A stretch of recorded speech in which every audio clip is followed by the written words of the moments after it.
when escape means war. The rain hit like glass shards, but Lena Carter barely felt it.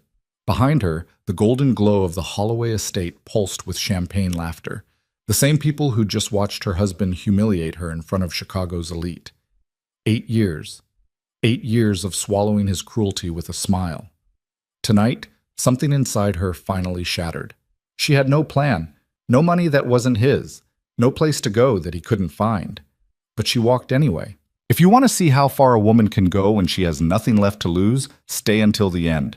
Hit like and drop your city in the comments. I want to see how far this story travels. The sound of her heels on wet pavement was the only thing that felt real.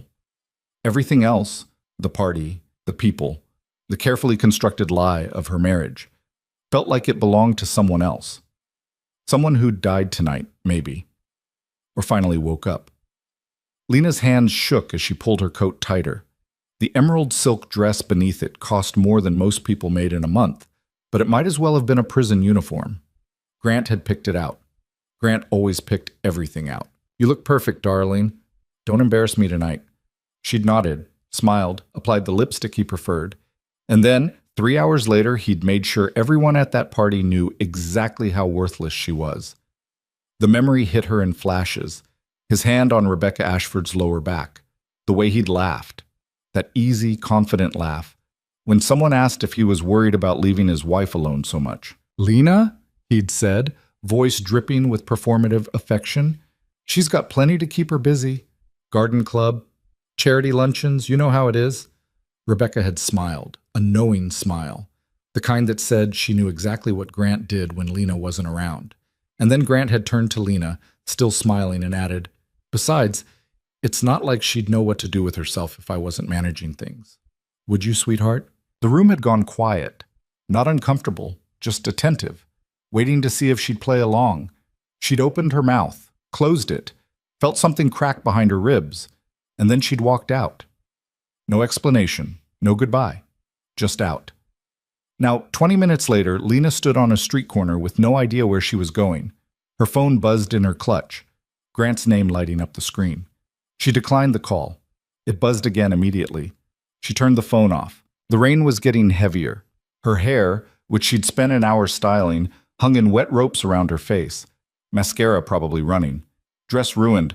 She looked down at herself and almost laughed. Perfect Lena Carter. What a joke. A cab passed, splashing water onto the curb. She didn't even try to flag it down. Where would she tell them to go? Back to the penthouse she shared with Grant. To her mother's house, where she'd be told to apologize and make it work. To a hotel, paid for with a credit card Grant monitored. There was nowhere. No exit that he hadn't already locked. Except, her eyes caught on a light half a block down.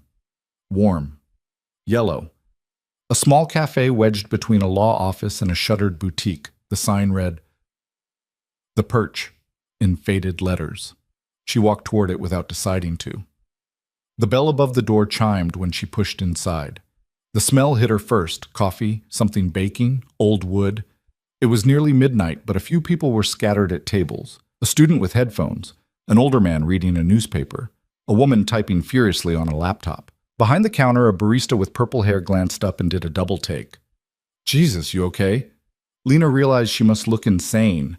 Soaked, shaking, probably crying without knowing it. Her voice cracked. "Can I just sit for a while?"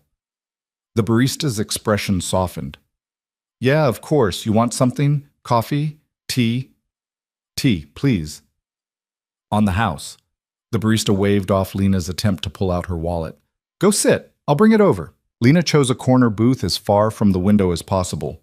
She peeled off her coat and tried to wring some of the water from her hair. Her hands were still shaking. The tea arrived a few minutes later, chamomile, with a small plate of shortbread cookies. "Rough night?" the barista asked gently. Lena nodded, not trusting her voice. "Well, you're safe here. Take your time." Safe. The word landed like a brick. When was the last time she'd felt safe? She wrapped her hands around the mug and stared into the steam. Her phone was off, but she could feel it in her bag, like a live grenade. Grant would be furious. He'd call her friends. His friends. He'd spin it. Make her look unstable. emotional, difficult. He was probably already doing it. The door chimed again. Lena didn't look up until a shadow fell across her table. This seat taken? She glanced up, startled. The man standing there was tall, dark-haired, somewhere in his mid-30s. He wore a simple black jacket, jeans, boots. His face was calm, unreadable. Not handsome in the way Grant was handsome. No polish, no performance. Just present. No, but you don't have to talk, he said, already sliding into the opposite bench. I just thought you might want someone sitting here. In case. In case what? In case someone comes looking for you. Her stomach dropped. How did you... I saw you outside. You looked lost and scared. He nodded toward the window. Black Mercedes pulled up about 2 minutes ago. Guy in a suit got out, looked around. I'm guessing he's not a friend. Lena's blood went cold. She turned toward the window, but the booth was angled so she couldn't see the street. Don't look, the man said quietly. He's gone. Drove off. But he'll circle back. How do you know? Because I've seen this before. Lena stared at him. Who are you? Adrian Vale. He extended a hand across the table. After a moment, she shook it. His grip was warm, solid. And you're in trouble. It wasn't a question. Lena pulled her hand back. I don't know you. No, but I know what it looks like when someone's running. Adrian leaned back, arms crossed. Not aggressive, just watching. You don't have to tell me anything. But if you need help, I can give it. Why? Why not? That's not an answer. Adrian's mouth twitched. Almost a smile. Fair. Let's say I don't like seeing people get hurt, and you look like you've been hurt for a long time. Lena's throat tightened. She wanted to tell him he was wrong, that her life was fine, that she was fine, but the lie wouldn't come. I need to go, she said instead, starting to stand. Where? She froze. That's what I thought, Adrian said, not unkindly. Look, I'm not trying to scare you, but whoever sent that guy, he knows you're in this area, and if you walk out of here alone, he'll find you. I can take care of myself. I don't doubt it, but sometimes taking care of yourself means accepting help. He pulled a business card from his jacket pocket and slid it across the table. Plain white. Just a name and a phone number. If you change your mind, Lena picked up the card. What do you do? Security, consulting, problem solving. Adrian stood. Mostly, I help people who need a way out. Out of what? Whatever's keeping them trapped. He said it so simply, like it was obvious. Lena looked down at the card, then back up at him. I don't have any money. Not money that's mine. I didn't ask for money. Then what do you want? Adrian paused at that, studied her for a long moment. I want you to be safe, he said finally. That's it. And then he walked out, the bell chiming softly behind him. Lena sat there for a long time, staring at the card in her hand. She stayed in the cafe until they closed at 1 a.m. The barista, whose name, she learned, was Sienna, offered to call her a cab. Lena almost said yes, but then she thought about where the cab would take her, and the answer was always the same. Back to Grant. Actually, Lena said slowly, can I use your phone? Sienna handed it over without question. Lena dialed the number on Adrian's card. It rang 3 times before he picked up. Vale. It's Lena, from the cafe. A pause, then, You okay? No. Her voice cracked. No, I'm really not. Where are you? Still at the perch. They're closing. Stay there. I'll be there in 10 minutes. Wait. But he'd already hung up. Lena handed the phone back to Sienna, who raised an eyebrow. Friend? I don't know yet. Well, he better be a good one. You look like you need it. Lena almost laughed. Almost. True to his word, Adrian pulled up exactly 10 minutes later in a dark gray SUV. Lena saw him through the window and felt something twist in her chest, fear and relief tangled together. That's my ride, she told Sienna. You sure about this? Was she? No. But what choice did she have? Yeah, Lena said. I'm sure. She stepped outside. The rain had stopped, but the air was still damp and cold. Adrian got out of the car and opened the passenger door for her. Thank you, Lena said quietly as she slid inside. He didn't answer, just closed the door, walked around, and got in the driver's seat. They drove in silence for a few minutes. Lena watched the city slide past the window, familiar streets that suddenly felt foreign. Where are we going? She asked finally. Somewhere safe. A place I use for clients sometimes. It's quiet, off the grid. I'm a client now? If you want to be. Lena turned to look at him. His profile was sharp in the dashboard light, focused. Why are you doing this? Adrian was quiet for a moment. Then, about 6 years ago, I had a case. Woman named Michelle. Husband was a hedge fund manager. Controlled everything. Her money, her friends, where she went. When she tried to leave, he hired people to bring her back. Told everyone she was mentally unstable, dangerous. What happened? She didn't make it out. The words hung in the air like smoke. I was too late, Adrian continued, voice flat. By the time I got involved, he'd already isolated her completely. No one believed her. No one helped. He glanced at Lena. I'm not going to be too late again. Lena's chest tightened. I'm not Michelle. No, but you're in the same trap, and I'm not letting you disappear into it. She didn't know what to say to that. They drove for another 20 minutes, leaving the downtown core behind. The buildings grew shorter, the streets quieter. Finally, Adrian pulled into the parking lot of a nondescript apartment complex. Modern, clean, anonymous. This is it, he said, cutting the engine. Lena stared up at the building. You live here? No, but I own a unit for situations like this. Situations like this? People who need to disappear for a while. He said it so matter-of-factly, like this was normal. Maybe, for him, it was. Adrian grabbed a duffel bag from the back seat and led her inside. The lobby was empty except for a bored-looking security guard who nodded at Adrian without comment. They took the elevator to the 8th floor. The apartment was small but clean. Hardwood floors, minimal furniture, a couch, a table, a kitchenette. One bedroom visible through an open door. It's not much, Adrian said, setting the duffel bag on the counter, but it's secure. The locks are reinforced. Security cameras in the lobby. No one knows about this place except me. Lena walked to the window and looked out at the city lights. He'll find me. Not here. You don't know him. Then tell me about him. She turned. Adrian was leaning against the counter, arms crossed, watching her with that same calm intensity. Lena swallowed. His name is Grant Holloway. He's powerful, rich, connected. He has lawyers, investigators, people who owe him favors. What does he do? Private equity, mergers, acquisitions. He buys companies, breaks them apart, sells the pieces. She laughed bitterly. He's very good at it. And he treats you the same way. It wasn't a question. Lena's throat closed up. She nodded. Adrian straightened. Okay, here's what's going to happen. You're going to stay here tonight. Get some sleep. Tomorrow, we'll figure out next steps. But right now, you're safe. That's all that matters. I can't pay you. I told you, I don't want your money. Then what do you want? Adrian met her eyes. I want you to trust me. Just for tonight.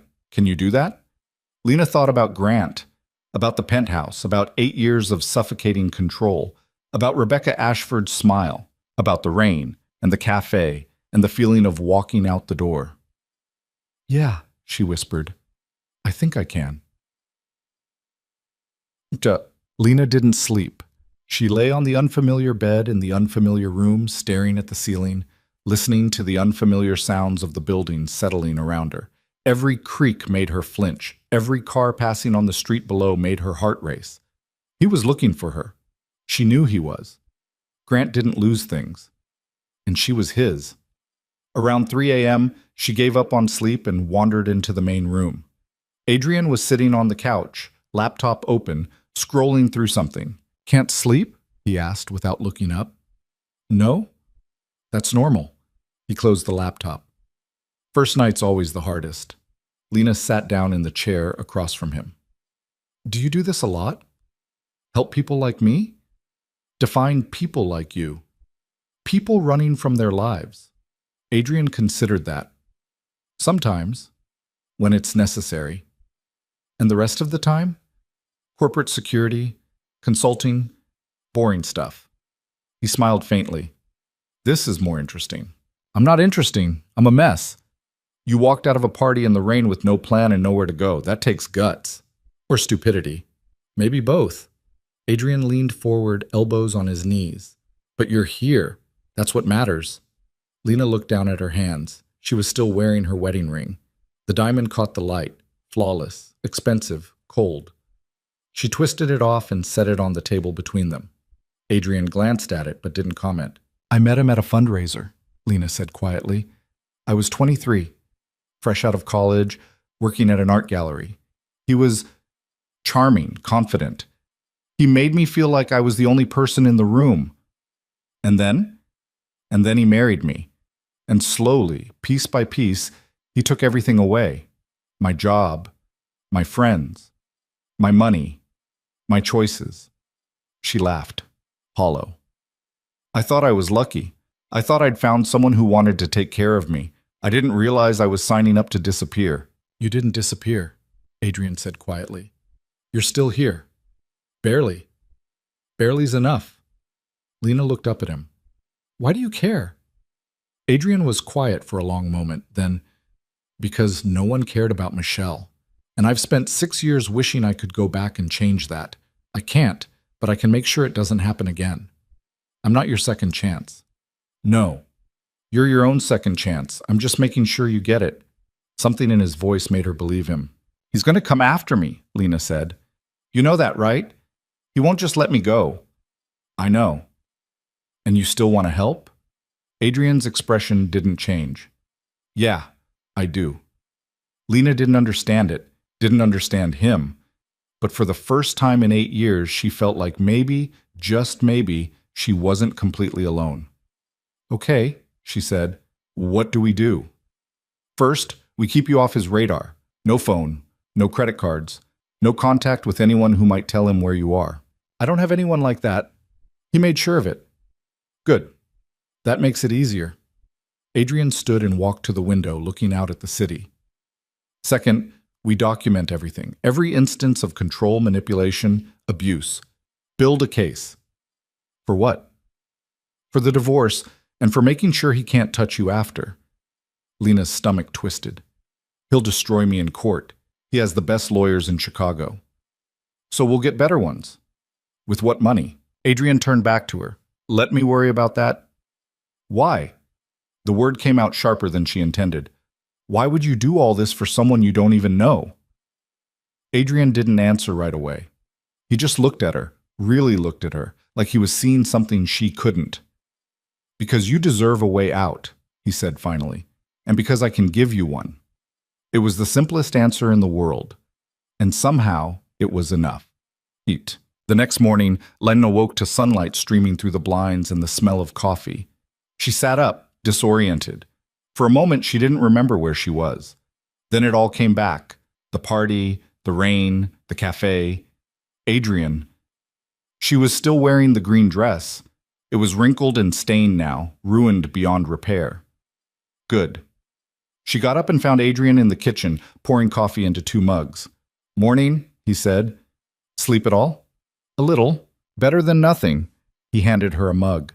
There's clothes in the duffel bag if you want to change. Basics. Probably not your style, but clean. Lena took the coffee gratefully. Thank you. We've got a lot to do today, Adrian said. First priority is getting you a burner phone. Something he can't trace. Then we need to talk to a lawyer. I know, no money. I've got a contact who'll do the initial consult pro bono. She's good. She's handled cases like this before. Lena wrapped her hands around the mug, letting the warmth seep into her skin. What if this doesn't work? What if he finds me? Then we deal with it. Just like that? Just like that. She wanted to believe him, wanted to believe this could actually work, but she'd spent 8 years learning that nothing ever worked out the way she hoped. Lena. Adrian's voice was firm. Look at me. She did. I'm not going to let him hurt you. Do you understand? Whatever it takes. There was something in his eyes, something hard and unyielding. Not a promise, a fact. And for the first time since she'd walked out of that party, Lena felt something shift inside her chest. Not hope, Not yet, but the possibility of it. Okay, she said. Let's do this. But the lawyer's name was Sarah Chen, and she worked out of a cramped office above a Vietnamese restaurant in Chinatown. She was younger than Lena expected, mid-30s, sharp-eyed, dressed in a no-nonsense blazer and jeans. Adrian called me last night, Sarah said, gesturing for them to sit. Gave me the basics. Grant Holloway. 8 years, financial control, emotional abuse, public humiliation. Lena winced. Hearing it laid out like that made it sound so simple, so obvious. How had she let it go on for so long? I've handled cases like this before, Sarah continued. High net worth divorces where one party has all the power. It's ugly, but it's winnable.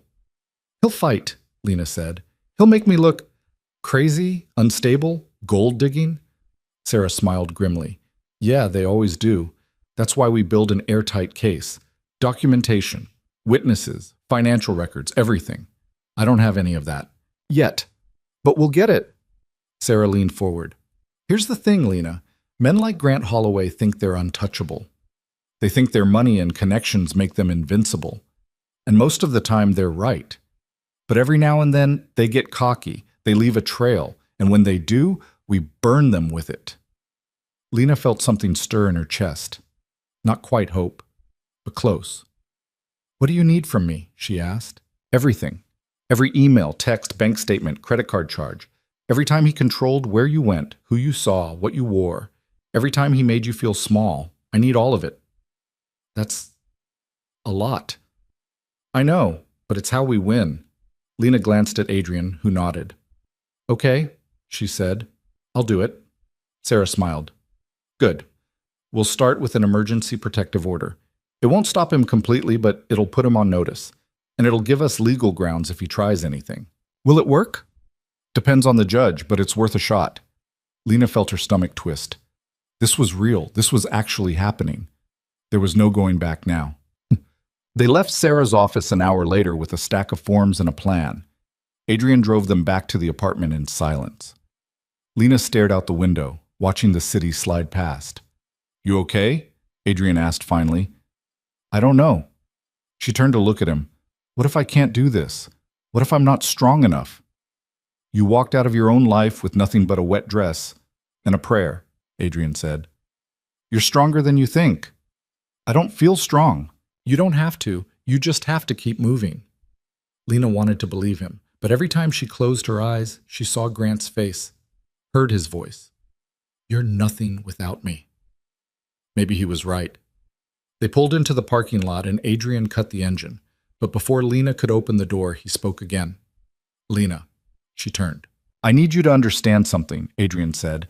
This is going to get worse before it gets better. Grant's going to push back, hard. And when he does, you're going to want to quit. You're going to think it's easier to just go back, to make it stop. Lena's throat tightened. But if you do that, Adrian continued, voice quiet but firm, he wins. And you disappear. For good. I know. Do you? Adrian's eyes were intense. Because I've seen people fold at the last second. Good people, strong people. They get tired, scared, and they go back. And it destroys them. Lena looked down at her hands. I won't go back. Promise me. She met his gaze. I promise. Adrian held her eyes for a long moment. Then he nodded. Okay, let's go inside. That night, Lena's phone, still turned off, still buried in her purse, started buzzing. She pulled it out and stared at the screen. 43 missed calls, 17 voicemails, 29 texts, all from Grant. Her hands shook as she scrolled through the messages. Where are you? Lena, this is ridiculous. Come home. You're embarrassing yourself. People are asking questions. You need to come back now. If you don't answer me, I'm calling the police. I'm worried about you. Please just let me know you're safe. You're being selfish.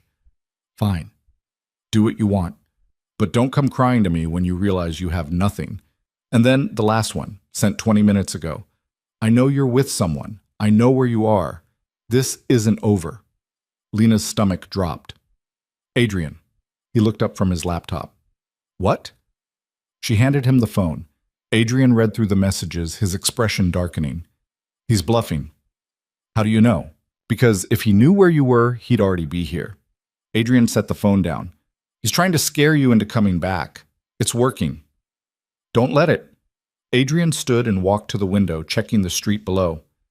We knew this was coming. He's going to escalate, threaten, try to make you doubt yourself. But as long as you stay here, you're safe.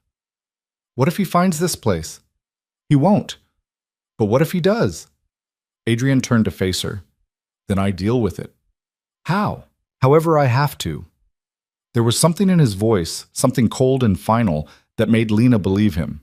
And for the first time, she wondered exactly who Adrian Vale was and what he was willing to do. So, 3 days passed. 3 days of hiding. Waiting. Watching the door like Grant might kick it down at any second. Sarah filed the protective order. The court scheduled a hearing for the following week. In the meantime, Lena tried to piece together her life.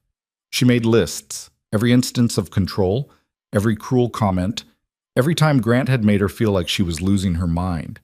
It was harder than she thought, not because she couldn't remember, but because she'd spent so long convincing herself it wasn't that bad. He never hit me, she'd told herself.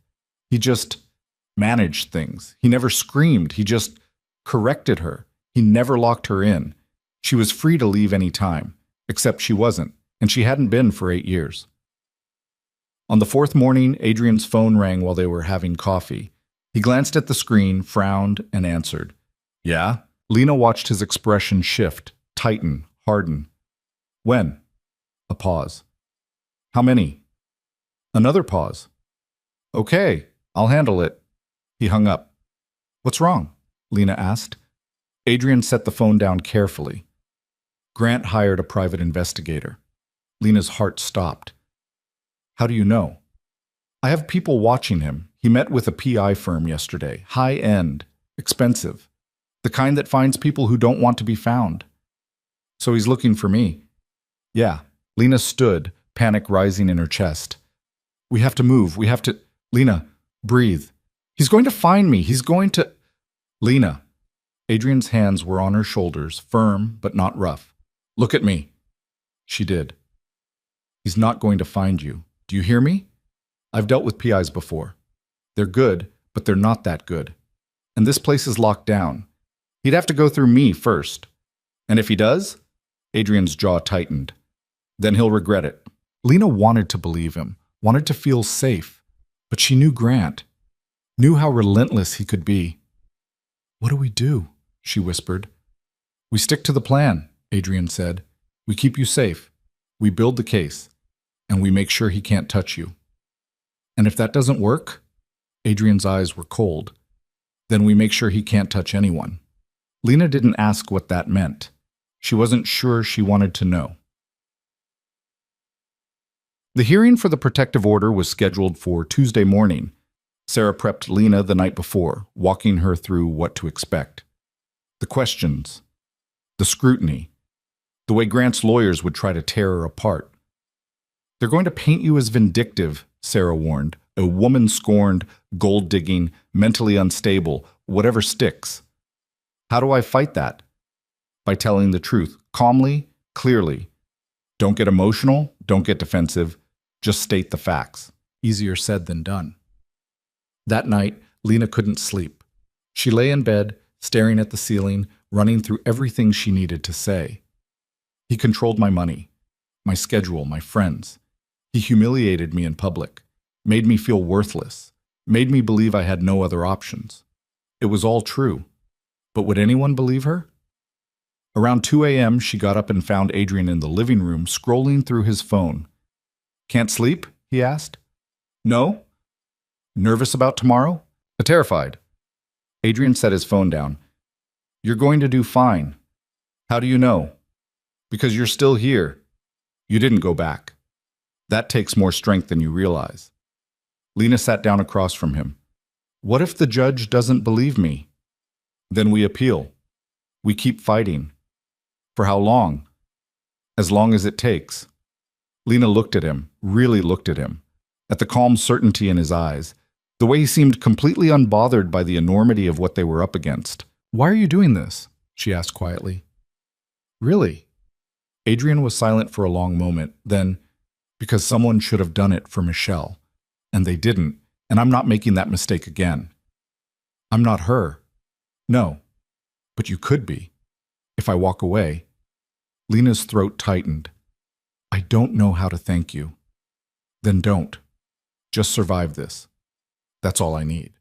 She nodded, not trusting her voice, and in that moment she realized something. She wasn't just fighting for her freedom anymore. She was fighting because Adrian believed she could win. And maybe, just maybe, that was enough. The courtroom was smaller than Lena expected, cold, sterile, the kind of place where lives were decided on paperwork and precedent. Grant was already there when they arrived, sitting with his lawyer, a sharp-eyed woman in an expensive suit who looked like she could gut someone with a smile.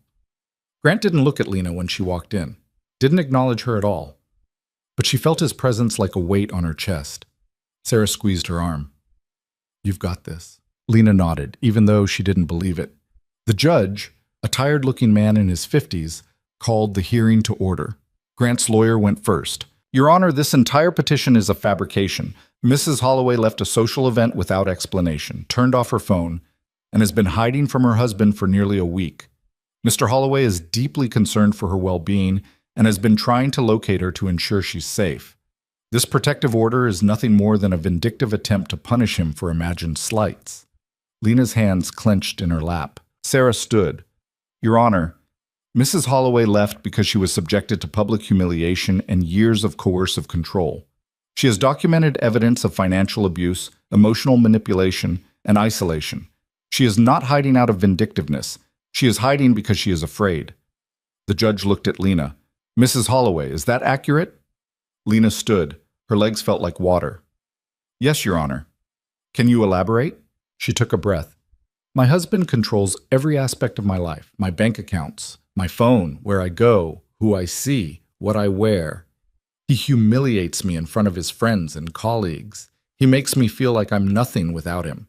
And when I finally tried to leave, he sent people to find me. Grant's lawyer scoffed. Your Honor, this is absurd. Mr. Holloway is a respected businessman. He has never threatened his wife, never harmed her. He doesn't have to hit me to hurt me, Lena said, voice shaking. He's been hurting me for 8 years. The courtroom went quiet. The judge studied her for a long moment.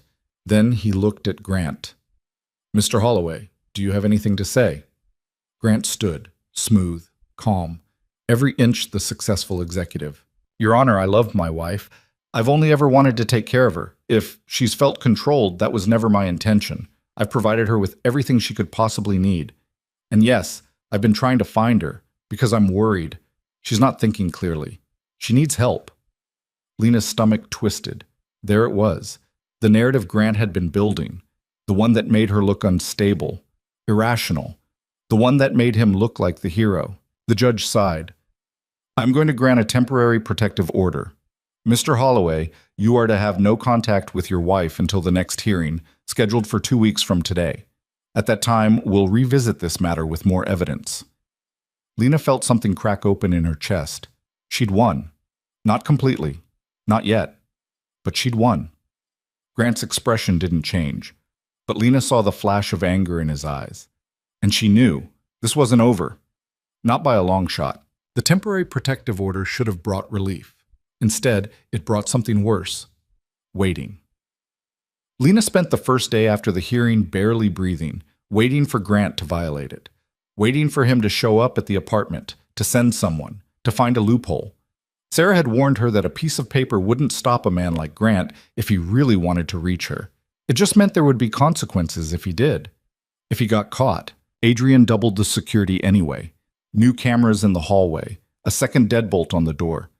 He gave Lena a panic button, a small device that fit in her pocket and would alert him instantly if she pressed it. You really think he'll try something? She asked, turning the button over in her hand. I think he's used to getting what he wants, Adrian said. And right now he doesn't have it. That makes him dangerous. More dangerous than he already was. Adrian's expression darkened. Yeah, that night Lena couldn't stop checking the locks, the windows, the street below. Every car that passed made her pulse spike. Every footstep in the hallway made her freeze. She hated it, hated feeling like prey. Around midnight, she gave up on sleep and found Adrian at the kitchen table, laptop open, scrolling through what looked like surveillance footage. "What are you watching?" she asked. "Grant's building. I've got a contact who installed cameras near the entrance." Lena's stomach twisted. "That's legal?" "Technically? No, but I'm not planning to use it in court." Adrian paused the footage, zooming in on a frame.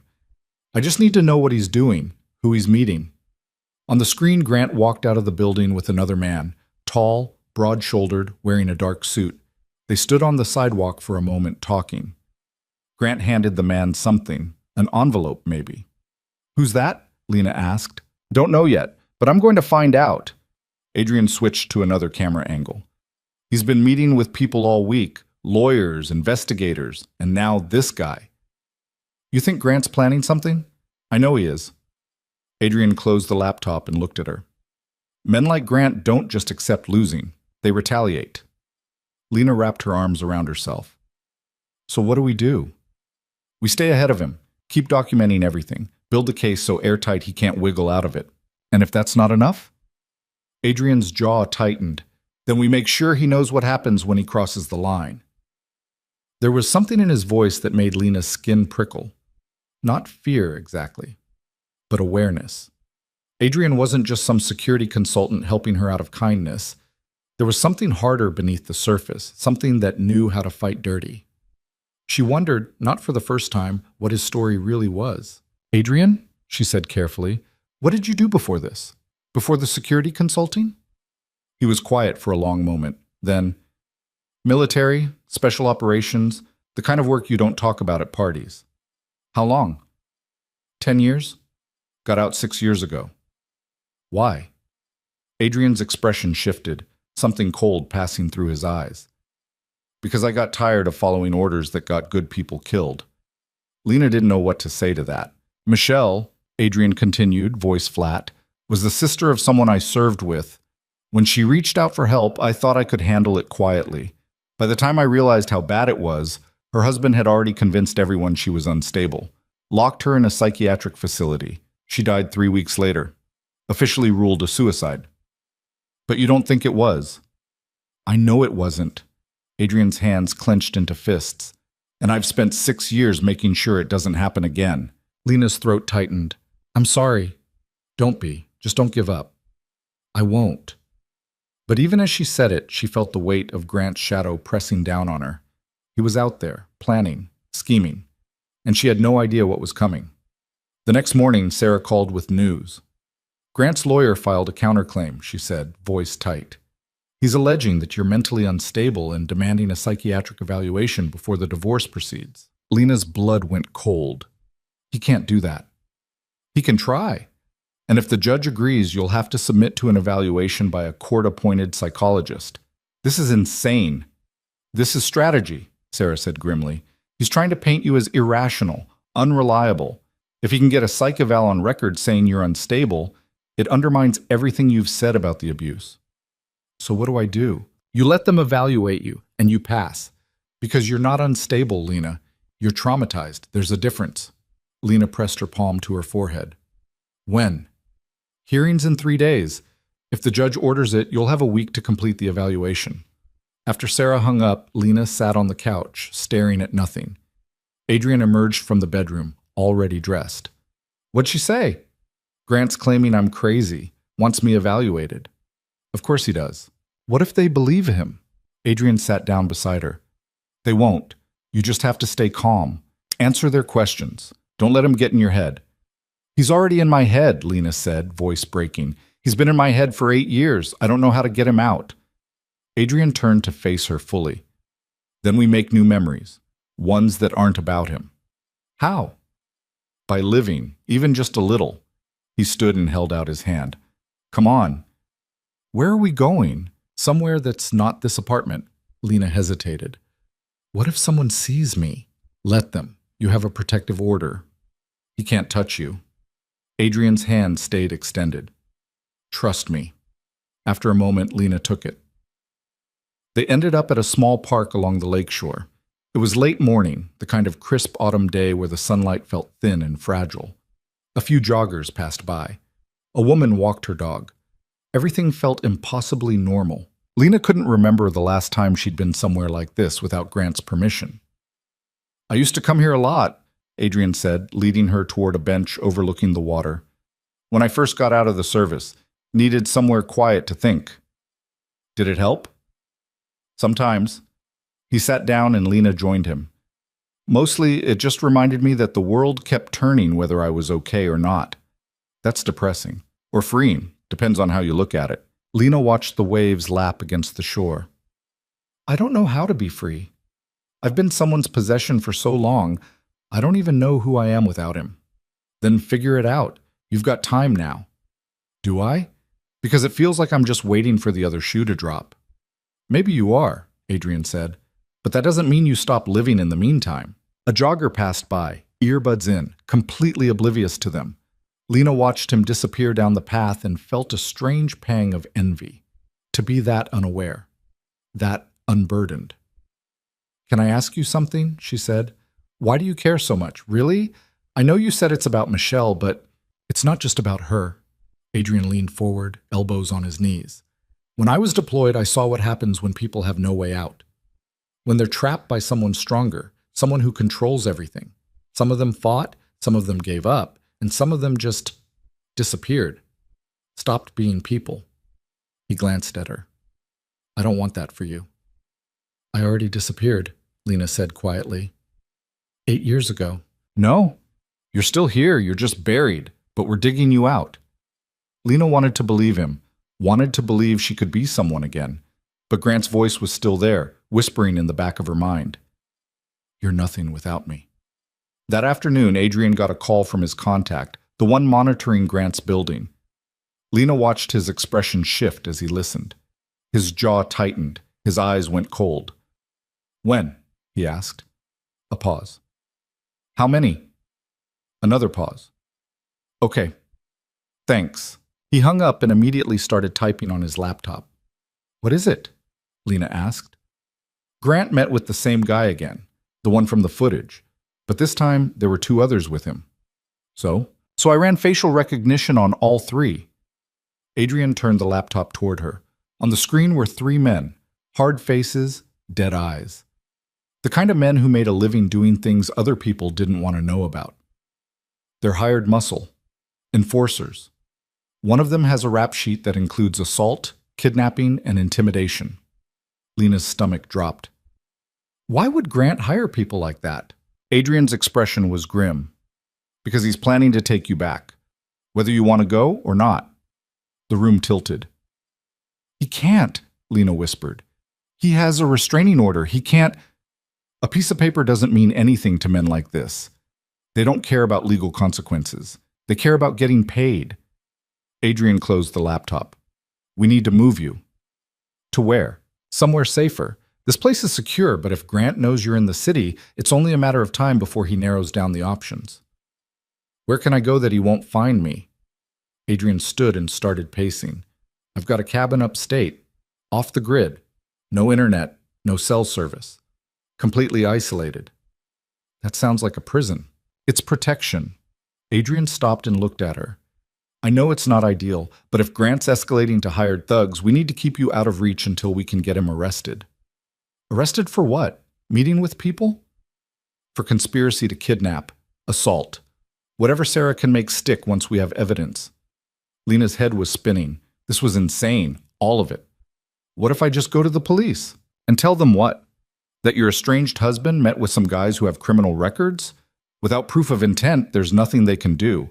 And by the time they get around to investigating, you could already be gone." "Gone where?" Adrian's expression darkened. "Wherever men like that take people who disappear." Lena felt bile rise in her throat. "He wouldn't." "Are you sure?" She wanted to say yes, wanted to believe that Grant, for all his cruelty, wouldn't cross that line. But the truth was, she didn't know. She didn't know what he was capable of anymore. "How long would I have to stay at this cabin?" she asked. "However long it takes to build a case strong enough to put him away." "That could be weeks, months." "I know." Lena looked around the apartment, this small, temporary refuge that had felt like the first safe place she'd had in years. The thought of leaving it, of hiding even deeper, made her want to scream. but the thought of Grant's men finding her made her want to disappear entirely. "When do we leave?" she asked. "Tomorrow, first light." That night, Lena packed the few belongings she had, clothes from Adrian's duffel bag, toiletries, the notebook where she'd been documenting everything. It all fit into a single backpack. 8 years of marriage, and this was all she had to show for it. She was zipping the bag closed when her old phone, still powered off, still sitting on the dresser, started buzzing. Her heart stopped. Slowly, she picked it up. The screen was dark, but she could feel it vibrating in her hand. Someone was calling. She powered it on.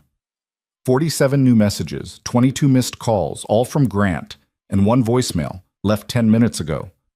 Her hand shook as she pressed play. Grant's voice filled the room, smooth, calm, devastatingly familiar. "Lena, I know you're listening. I know you think you're safe, that you've won, but you haven't. You can't hide from me forever. And when I find you, and I will find you, we're going to have a very serious conversation about the choices you've made, about the people you've chosen to trust." A pause. "I still love you, Lena. I still want to fix this. But if you keep running, if you keep letting that man poison you against me, there won't be anything left to fix. Do you understand? Come home, before it's too late." The voicemail ended. Lena stood frozen, the phone still pressed to her ear. Adrian appeared in the doorway. "What's wrong?" She handed him the phone without a word.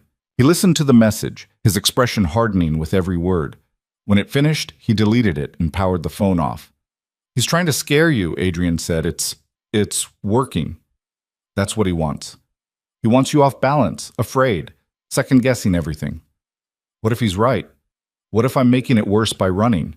Adrian grabbed her shoulders. "Listen to me. You are not running. You are surviving. There's a difference. And if Grant can't see that, it's because he's never had to fight for anything in his life. But you're fighting right now, and you're winning." "I don't feel like I'm winning." "You walked away. You got a protective order. You're building a case. That's winning, Lena, even if it doesn't feel like it yet." Lena's eyes burned. "What if he finds me before we can stop him? Then I'll make sure he regrets it." There was no doubt in Adrian's voice, no hesitation, and Lena realized with a strange mix of comfort and fear that he meant every word. They left before dawn. Adrian loaded the car while Lena took one last look at the apartment. It wasn't much, just a temporary safe house. Nothing personal, nothing permanent. But it had been hers. In a way, nothing had been hers in years. Now she was leaving it behind. The drive upstate took 3 hours. Adrian kept checking the rear-view mirror, watching for tails. Lena stared out the window, watching the city fade into suburbs, then farmland, then forest. The cabin was exactly what Adrian had described. Isolated, rustic, surrounded by trees. No neighbors for miles, no cell signal, just silence. "It's not much," Adrian said, unlocking the door, "but it's safe." Inside was sparse, a small kitchen, a living area with a fireplace, 2 bedrooms. Everything was clean but worn, like it hadn't been used in a while. "How long have you had this place?" Lena asked. "About 4 years. Bought it after Michelle died. Needed somewhere to go when the city got too loud." Lena set her bag down and looked around. It felt like the end of the world. Like she'd run so far she'd fallen off the map entirely. Maybe that was the point. "I'll get the fireplace going," Adrian said. "It gets cold up here at night." While he worked, Lena explored. The cabin was small enough that it only took a few minutes. One bedroom had a double bed, neatly made. The other had a single. She chose the single without asking. When she came back out, Adrian had a fire crackling in the hearth. "There's food in the pantry," he said. "Canned stuff, mostly, but enough to last a few weeks if we need it." "Are you staying?" Lena asked. "Yeah, I'm not leaving you out here alone." Relief flooded through her. "Thank you." Adrian just nodded. That night, they ate dinner in near silence. Canned soup heated over the fire. Bread that was slightly stale but edible. It wasn't much, but it was the first meal Lena had eaten in weeks that didn't taste like fear. "What happens now?" she asked. "Now we wait. Sarah's working on the case. I've got people watching Grant. If he makes a move, we'll know. And if he doesn't, then we keep building until we have enough to bury him." Lena stared into the fire. "I don't know how long I can do this. Hiding, waiting, feeling like my whole life is on pause." "It's not on pause," Adrian said. "It's starting over. It just doesn't feel like it yet." When will it? When you stop waiting for his permission to exist. The words hit harder than Lena expected. She'd been waiting for Grant's permission for 8 years. Permission to speak, to leave the house, to have opinions. Permission to be a person. And even now, even here, she was still waiting for him to let her go. What if he never lets me go? She whispered. Then we make him. Adrian said it so simply, like it was a fact. Like Grant's control wasn't an immovable force. Lena wanted to believe him, but she'd believed in Grant once too. The days blurred together. Morning, fire, coffee, silence. Adrian spent most of his time on his laptop, monitoring the situation in the city through encrypted channels.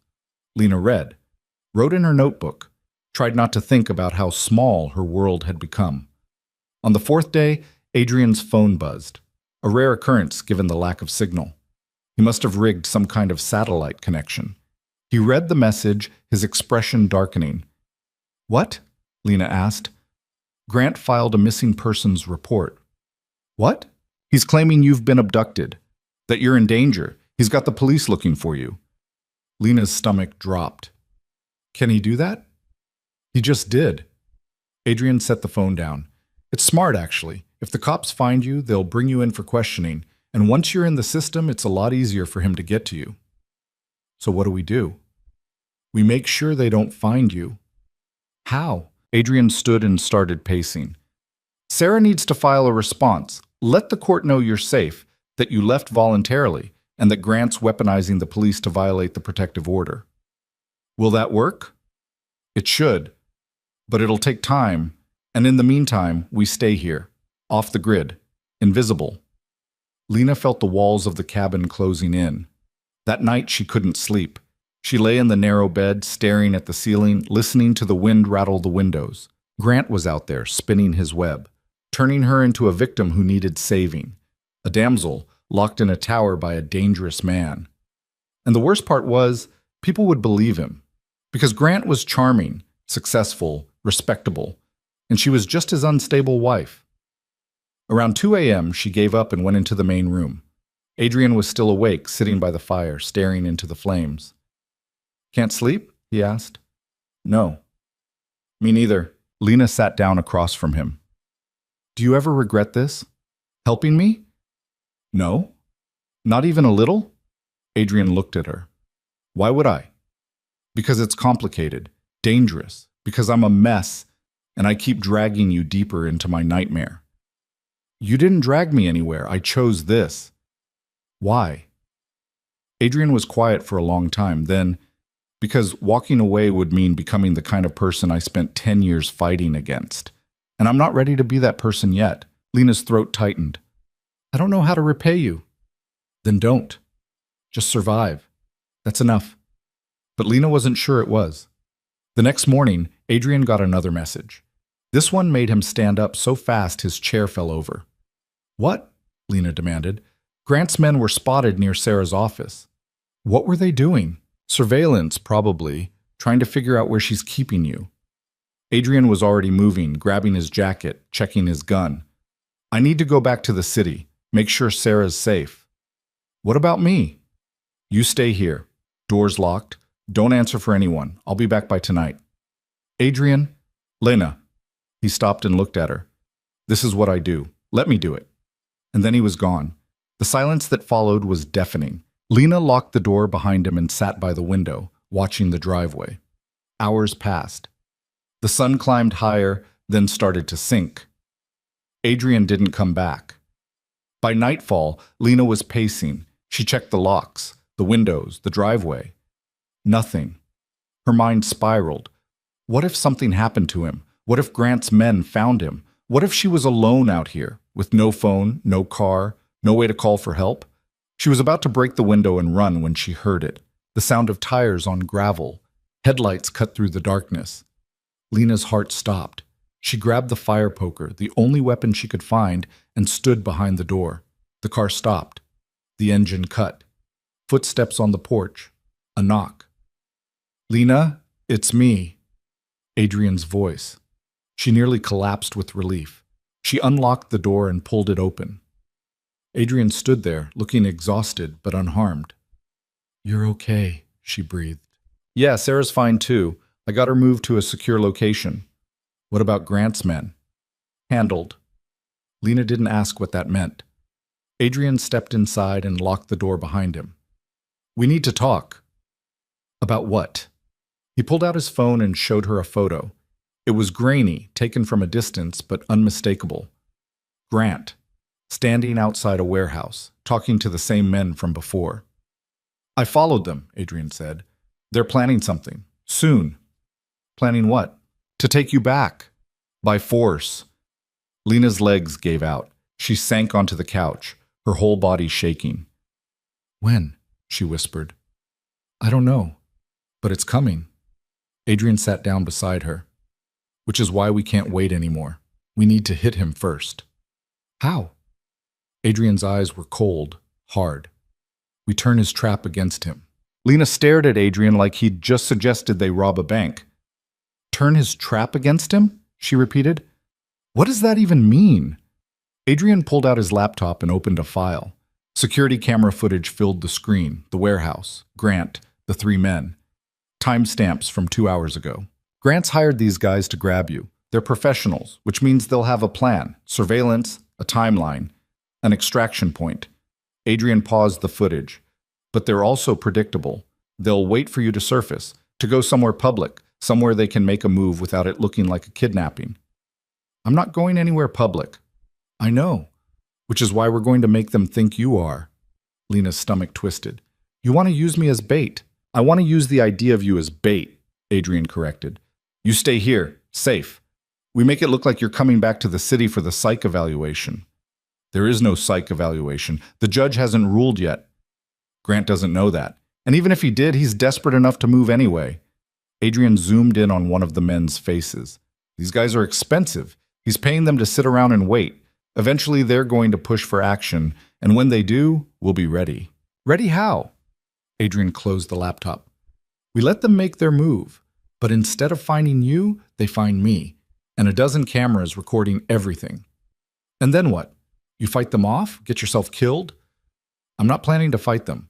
I'm planning to let them incriminate themselves. Attempted kidnapping, conspiracy, assault, all on tape, all admissible in court. Lena shook her head. This is insane. This is strategy.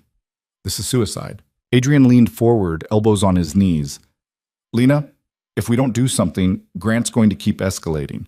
He'll find you eventually, and when he does, there won't be cameras. There won't be backup.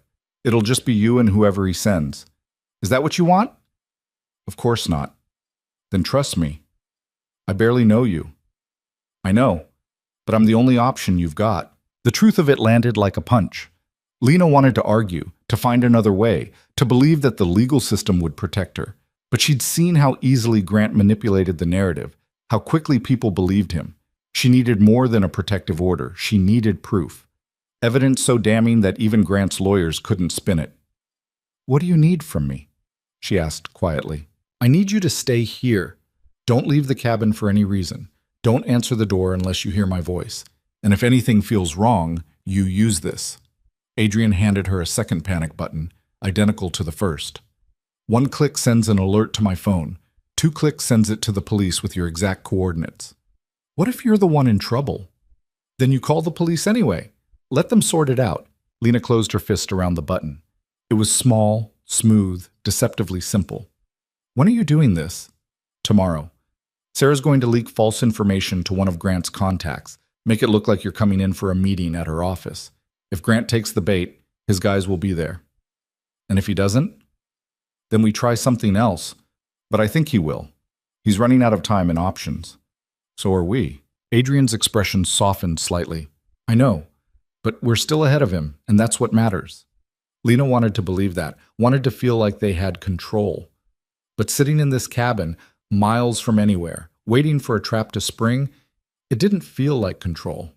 It felt like free fall. The next morning, Adrian left before dawn. He'd packed light, just a small duffel bag with equipment Lena didn't recognize, cameras maybe, recording devices. She didn't ask. Remember, he said at the door.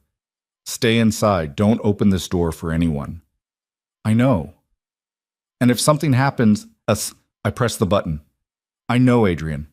He hesitated, like he wanted to say something else. Then he just nodded and walked out.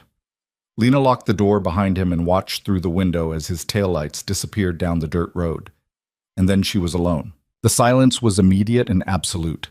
No traffic, no voices, just wind in the trees and the occasional creak of the cabin settling. Lena made coffee, ate toast that tasted like cardboard, tried to read but couldn't focus. Every minute felt like an hour. By noon, she'd checked the locks 14 times. By 2, she'd memorized every knot in the wood floor. By 4, she was pacing like a caged animal. Her mind kept spiraling.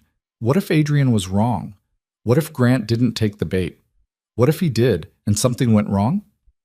What if those men hurt Adrian? What if they killed him? What if she was alone out here with no car, no phone, no way out? She was working herself into a full panic attack when she heard it. A car engine, distant, getting closer. Lena's heart stopped. She ran to the window and peered through the curtain. A black SUV was coming up the driveway, slow, deliberate. Not Adrian's car. Her blood turned to ice. She grabbed the panic button from her pocket. Her thumb hovered over it. The SUV stopped in front of the cabin. The engine cut. 2 men got out. One was tall, broad-shouldered. The other shorter but stockier. Both wore dark clothes. Both moved with the kind of precision that came from training. Lena's hand shook. She pressed the button once. The shorter man walked toward the cabin. The tall one stayed by the car, scanning the trees. A knock on the door. Hard, authoritative. "Mrs. Holloway, we're with the county sheriff's office. We need to speak with you."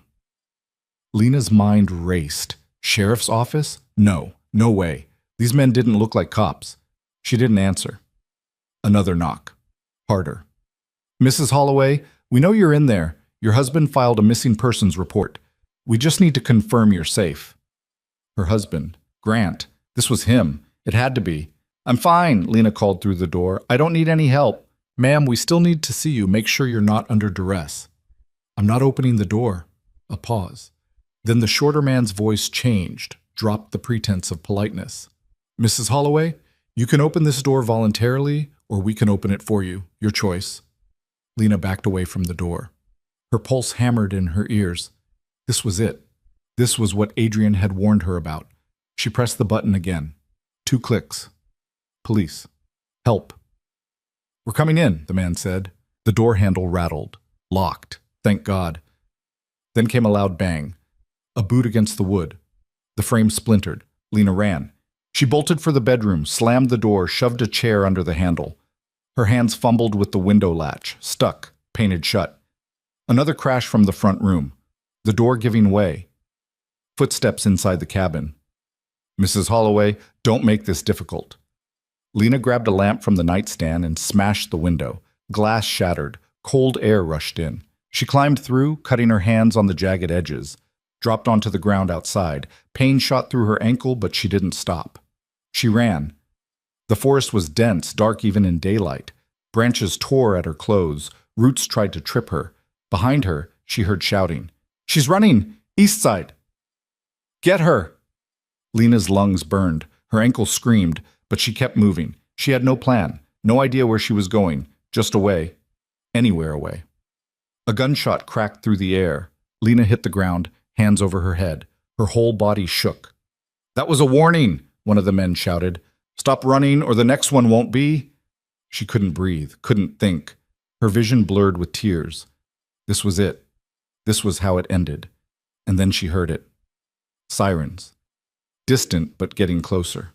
The men heard it too. She could hear them arguing. "We need to go. We can still grab her. No time. Move." Footsteps retreating. The SUV engine roaring to life. Lena stayed on the ground, pressed against the earth, until the sirens were right outside the cabin. Car doors slamming. Voices calling out. "Police! Anyone inside?" She tried to stand, but her legs wouldn't hold her. She managed to crawl back toward the cabin, still shaking, still crying. A sheriff's deputy found her 30 feet from the broken window. "Ma'am? Ma'am, are you hurt?" Lena couldn't speak, could only shake her head. The deputy radioed for medical. Another officer checked the cabin, the broken door, the shattered window. "Looks like forced entry," someone said. "Tire tracks heading east. Recent." They wrapped Lena in a blanket and sat her in the back of a cruiser. Not under arrest, just safe, protected. She was still there, shaking, when another car pulled up. Adrian. He was out before the car fully stopped, running toward her. Lena. Jesus Christ. He dropped to his knees beside the cruiser door. Are you okay? Are you hurt? They came, she whispered. They came here. How did they know? Adrian's face went dark. He stood and turned to the nearest deputy. I need to see the scene. Sir, this is an active investigation. I'm the one who called you. Check your dispatch log. Anonymous tip about a possible abduction in progress at this address. That was me. The deputy's expression shifted. You the boyfriend? I'm her security consultant, and someone leaked this location. I need to know how. While Adrian talked to the police, another deputy took Lena's statement. She told them everything. The men claiming to be sheriff's deputies, the forced entry, running into the woods, the gunshot. Did you get a look at their vehicle? The deputy asked. Black SUV. I don't know the make. License plate? I didn't see it. The deputy made notes. And you said these men were hired by your husband. Estranged husband, Grant Holloway. He filed a false missing persons report. There's a protective order. He's not supposed to contact me. We'll need to verify all that. My lawyer has the paperwork, Sarah Chen. I can give you her number. By the time the police finished processing the scene, it was nearly dark. They found shell casings in the woods where the men had fired.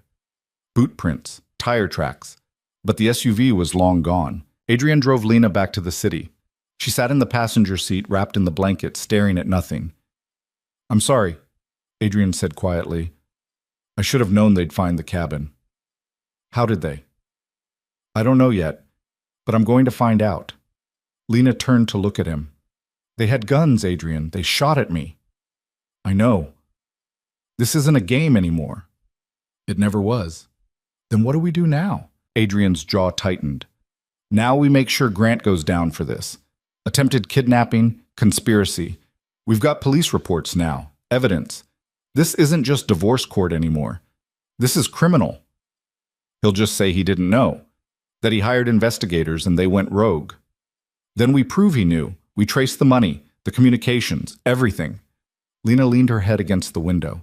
She felt hollowed out, empty, like she'd used up all her fear and had nothing left. I want this to be over, she whispered. I know. I want my life back. You'll get it, I promise. But Lena didn't know if she believed him anymore. They didn't go back to the apartment. Adrian said it was compromised. If Grant's men found the cabin, they could find that too. Instead, he took her to a hotel, not a nice one, a roadside place off the highway with hourly rates and no questions asked. He paid cash, used a fake name. The room was exactly what Lena expected. Stained carpet, thin walls, a bed that sagged in the middle, but it was safe. For now. Adrian set up motion sensors by the door and windows, checked the locks twice, drew the curtains. I'll take the chair, he said, nodding toward the corner. You should sleep. I will. Light. I've done it before. Lena sat on the edge of the bed, still wrapped in the blanket from the police cruiser. She couldn't stop shaking. Adrian noticed. He grabbed the spare blanket from the closet and wrapped it around her shoulders. You're in shock, he said gently. That's normal. It'll pass. What if it doesn't? It will. How do you know? Because I've been there. Adrian sat down beside her, close but not touching. After my first firefight, I shook for 3 days, couldn't eat, couldn't sleep. Thought I was losing my mind. What did you do? I let it happen. Stopped trying to fight it. Eventually, my body ran out of adrenaline and I crashed. Slept for 16 hours straight. He glanced at her. Give yourself permission to fall apart. You've earned it. Lena's throat tightened. I can't fall apart. If I do, I won't be able to put myself back together. Yes, you will. You've been doing it for 8 years, piece by piece. You're stronger than you think. I don't feel strong. I feel like I'm drowning. Then let me keep you afloat, just for tonight. Something in his voice broke through the numbness. Lena turned to look at him, really look at him, at the exhaustion in his eyes, the tension in his shoulders, the way he was holding himself together through sheer will. He was just as tired as she was, just as afraid, but he was still here. Why? She asked. Why do you keep doing this? Adrian was quiet for a long moment. Because someone needs to. And I can. That's not a reason. It's the only reason I've got. Lena didn't know what to say to that, so she just nodded and pulled the blanket tighter. They sat there in silence until exhaustion finally dragged her under. When Lena woke, pale light was filtering through the curtains. Adrian was exactly where he'd been, sitting in the chair, laptop open, working. "What time is it?" she asked, her voice rough. 7. You slept about 10 hours.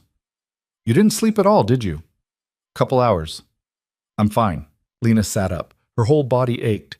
Her hands were bandaged. She didn't remember anyone bandaging them. Must have been the paramedics. Sarah's been calling, Adrian said, not looking up from the screen.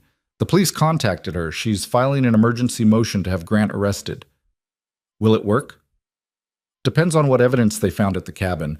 But between the forced entry, the gunshot, and the fleeing suspects, there's a case.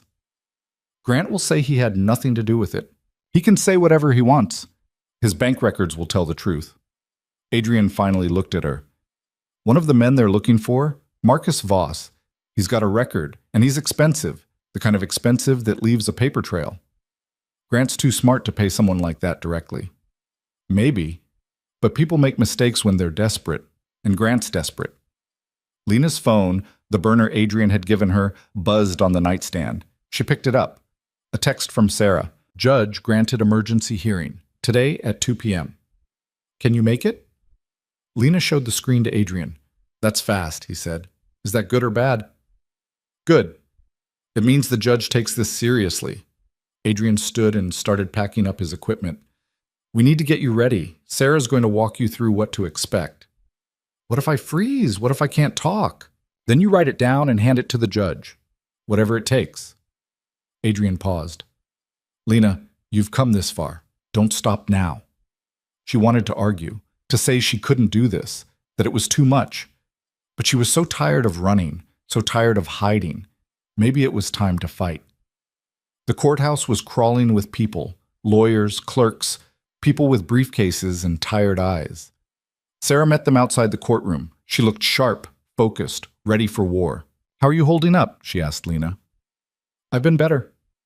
Well, you look like hell, which actually helps. The judge needs to see what Grant's put you through. Thanks, I think. Sarah almost smiled. Grant's lawyer is already inside. They're going to argue that the attack on the cabin had nothing to do with Grant, that it was a random break-in, maybe even staged. Staged? I was shot at. I know. And we're going to make sure the judge knows too. Sarah glanced at Adrian. You're testifying? If you need me to. I might. Your expertise could help establish pattern of behavior. They walked inside. The courtroom was smaller than Lena expected, more intimate. Grant was already seated with his lawyer, the same sharp-eyed woman from before. Grant looked up when Lena walked in. For a split second, something flickered across his face. Surprise, maybe, or concern. Then it was gone, replaced by that familiar mask of calm control. Lena forced herself to meet his eyes, to not look away. She'd spent 8 years avoiding his gaze, afraid of what she'd see there. Not anymore. The judge entered. Everyone stood. This is an emergency hearing regarding the protective order in the matter of Carter versus Holloway, the judge said, settling into his seat. I've reviewed the police reports from yesterday's incident. Ms. Chen, you filed the motion. Make your case. Sarah stood. Your Honor, yesterday afternoon, 2 armed men forced entry into a private residence where my client was staying. They claimed to be sheriff's deputies, but were not. They pursued Mrs. Holloway into the woods and fired a weapon. This was a coordinated attempt to abduct her and return her to her husband, Grant Holloway, in direct violation of the existing protective order. Grant's lawyer shot to her feet. Objection, Your Honor. There is no evidence linking my client to these men. This was a random home invasion, possibly even staged by Mrs. Holloway to garner sympathy. Staged, Lena blurted out. They shot at me. The judge held up a hand. Mrs. Holloway, you'll have a chance to speak. Ms. Chen, do you have evidence connecting Mr. Holloway to the attack? We're working with law enforcement to trace financial records, Your Honor. But the pattern is clear. Mr. Holloway has been meeting with known criminals. He's hired private investigators to track my client. And now, conveniently, Armed men show up at her safe house? This isn't coincidence. This is conspiracy. Your Honor, Grant's lawyer interjected, my client has every right to hire investigators to locate his missing wife. He filed a missing persons report out of genuine concern. A missing persons report that was filed in bad faith, Sarah countered. Mrs. Holloway left voluntarily. She has a protective order. She's not missing. Mr. Holloway weaponized law enforcement to harass and intimidate her. The judge looked at Grant. Mr. Holloway, did you hire anyone to locate your wife? Grant stood, smooth, composed. Yes, Your Honor. I hired a private investigation firm to find Lena because I was worried about her safety. She left without explanation. She won't return my calls. I had no idea where she was or if she was okay. Any husband would do the same. Did you instruct these investigators to use force? Absolutely not. I wanted them to locate her and confirm she was safe. That's all. Then can you explain why armed men showed up at her location? I can't, Your Honor. But I can tell you that I had nothing to do with it. If someone took it upon themselves to act outside my instructions, that's on them, not me. It was perfect. The exact defense Adrian had predicted. And it was working. Lena could see it in the judge's face, doubt creeping in. Mrs. Holloway, the judge said, I'd like to hear from you. Lena stood. Her legs felt like water. Tell the court what happened yesterday, the judge said. Lena took a breath. I was staying at a cabin, alone. 2 men showed up. They claimed to be deputies, but they weren't. They tried to force their way in. I ran. One of them shot at me. If the police hadn't shown up, they would have taken me. And you believe your husband sent them? I know he did. How? Because he's been trying to control me for 8 years. And when I finally left, he couldn't accept it. He's done everything he can to find me, to force me back. This is just the next step. That's speculation, Grant's lawyer said. It's the truth, Lena shot back. He hired men to watch me, to follow me, to scare me. And when that didn't work, he sent them to take me by force. The judge studied her for a long moment. Then he looked at the police report on his desk. I'm going to order a full investigation, he said finally. In the meantime, the protective order stands. Mr. Holloway, you are to have no contact, direct or indirect, with your wife. No investigators, no third parties, nothing. If I find out you violated this order in any way, you'll be held in contempt and possibly face criminal charges. Do you understand? Grant's jaw tightened. Yes, Your Honor. Good. This hearing is adjourned. The gavel came down. Lena nearly collapsed. Sarah caught her arm. You did it, Sarah whispered. You held your ground. But as they walked out of the courtroom, Lena saw Grant watching her. His expression was unreadable, and she knew deep in her bones that this wasn't over. Not even close. Grant didn't look back as he left the courtroom. He walked with the same measured confidence he'd always had, the kind that came from a lifetime of getting exactly what he wanted. Lena watched him disappear through the double doors and felt something cold settle in her chest. He's not going to stop, she said quietly. Sarah was gathering papers, shoving them into her briefcase. He doesn't have a choice. The judge just put him on notice. One wrong move and he's facing criminal charges. You don't know him like I do. Adrian, who'd been standing silently behind them, spoke up. She's right. Men like Grant don't stop because a judge tells them to. They just get smarter about it. Sarah paused, looking between them. Then we stay vigilant, document everything, and we keep building the case. For how long? Lena asked. How long do I keep hiding, keep running, keep waiting for the other shoe to drop? Until we have enough to bury him, Sarah said, which, if the police investigation pans out, could be soon. They're tracing the money, following the paper trail. If we can connect Grant to those men directly, it's over. And if we can't? Sarah's expression tightened. Then we keep fighting. It wasn't the answer Lena wanted, but it was the only one she had. They left the courthouse through a side exit. Adrian insisted on it. Less exposure, fewer cameras. Lena was starting to understand how he thought. Every decision calculated, every movement deliberate. It was exhausting. In the car, Adrian's phone rang. He glanced at the screen, frowned, and answered. Yeah? A pause. When? His expression darkened. You sure? Okay. Thanks. He hung up and immediately pulled over to the side of the road. What? Lena asked, her stomach already sinking. That was my contact at the police department. They found Marcus Voss. The guy from the cabin? Yeah. That's good, right?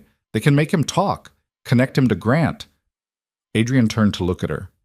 He's dead, Lena. The words hung in the air like smoke. What? They found him in a motel room outside the city, single gunshot to the head, staged to look like suicide. Lena felt the blood drain from her face. Grant killed him. Grant had him killed, Adrian corrected. There's a difference, and it's a smart move, actually. Voss was the connection, the one loose end that could tie everything back to Grant. Now he's gone. What about the other two men? Vanished. My contact says they left the state, probably got paid off and told to disappear. So there's no evidence. Not the kind that'll hold up in court. Lena's hands clenched into fists. He's going to get away with it. All of it. Not if we're smarter than he is. How? He just killed someone to cover his tracks. What are we supposed to do with that? Adrian pulled back onto the road, his jaw tight. We find another way. There's always another way. But for the first time, Lena heard doubt in his voice. They went back to the hotel. Different room this time. Adrian changed locations every night now, said it made them harder to track. Lena felt like she was living in a spy movie, except spy movies had endings, and hers just kept going. That night she couldn't sleep. She lay in the dark, staring at the ceiling, listening to the sounds of the highway outside, trucks rumbling past, distant sirens, the hum of the vending machine down the hall. Every sound made her flinch. Around 2 a.m., she gave up and got out of bed. Adrian was awake as usual, sitting in the chair with his laptop. Can't sleep? He asked without looking up. No. Want to talk about it? Not really. Adrian closed the laptop. Talk anyway. It helps. Lena wrapped her arms around herself. A man is dead because of me. A man is dead because Grant ordered it. That's not on you. Isn't it? If I hadn't left, then you'd still be trapped, still suffering, and eventually Grant would have escalated anyway. Men like him always do. You don't know that. Yeah, I do. Adrian stood and walked to the window, looking out at the parking lot. I've seen it before, over and over. The pattern's always the same: control, isolation, escalation. And when they finally lose control, they destroy everything rather than let go. Lena's throat tightened. Michelle's husband didn't just have her committed. He made sure she never got out, made sure no one believed her when she tried to tell them what he'd done. And when she finally found a way to fight back, he killed her. Adrian's reflection in the glass was hard, unreadable. I promised myself I'd never let that happen again. And I meant it. Even if it cost you everything? Especially then. Lena didn't know what to say, so she just stood there, watching him watch the empty parking lot, and felt the weight of everything pressing down on both of them. The next morning, Sarah called with news. The police finished processing Grant's financials, she said. There's a payment, $50,000, transferred to an offshore account 2 weeks ago. Lena's pulse quickened. Can they trace it to Voss? They're trying, but offshore accounts are tricky. It'll take time. How much time? Weeks, maybe months, Lena wanted to scream. We don't have months. I know, which is why I'm filing for an expedited divorce hearing. If we can't get him on criminal charges, we can at least end the marriage and freeze his assets. He'll fight it. Of course he will. But we've got the protective order. We've got the police reports. And we've got your testimony. It's not a slam dunk, but it's a shot. After Sarah hung up, Lena turned to Adrian. This isn't going to work. We don't know that yet. Yes, we do. Grant's always 3 steps ahead. He's got lawyers, money, connections. What do we have? We have the truth. The truth doesn't matter if no one believes it. Adrian set down his coffee. You want to give up? I want this to be over. Those aren't the same thing. Lena's eyes burned. I'm tired, Adrian. I'm so tired. I can't keep doing this. Can't keep running and hiding and waiting for him to strike. I just want my life back. Then take it. How? Adrian leaned forward. You confront him, directly, face to face. That's insane. Maybe. But it's also the only way this ends. Grant's power comes from your fear, from the idea that he's untouchable. But he's not. He's just a man. And men make mistakes when they're angry. You want me to make him angry? I want you to force his hand. Make him show who he really is. On record. With witnesses. Lena's heart was racing. What if he hurts me? He won't, because I'll be there. And so will Sarah. And so will a dozen cameras. This is a trap. Yeah, for him. Lena stood and paced to the window. Her mind was spinning. The idea was terrifying, reckless, probably stupid, but also maybe the only way out. How would it work, she asked. Adrian pulled out his phone and started typing. We set up a meeting, neutral location, public enough that he can't do anything obvious, but private enough that he'll feel comfortable talking. We wire you, record everything, and we wait for him to incriminate himself. What if he doesn't? Then we try something else, but I think he will. Grant's ego won't let him walk away from a chance to control the narrative, especially not with you. Lena turned back to him. You really think this will work? I think it's the best shot we've got. She wanted to say no, wanted to refuse, wanted to keep hiding and hope that somehow, someday, this would all just go away. But she knew it wouldn't. Grant would keep coming, keep hunting, keep tightening the noose, unless she stopped him first. Okay, she said quietly. Let's do it. Sarah hated the idea. Are you out of your mind? She said when Adrian called to explain the plan. You want to put Lena in a room with her abuser and hope he confesses?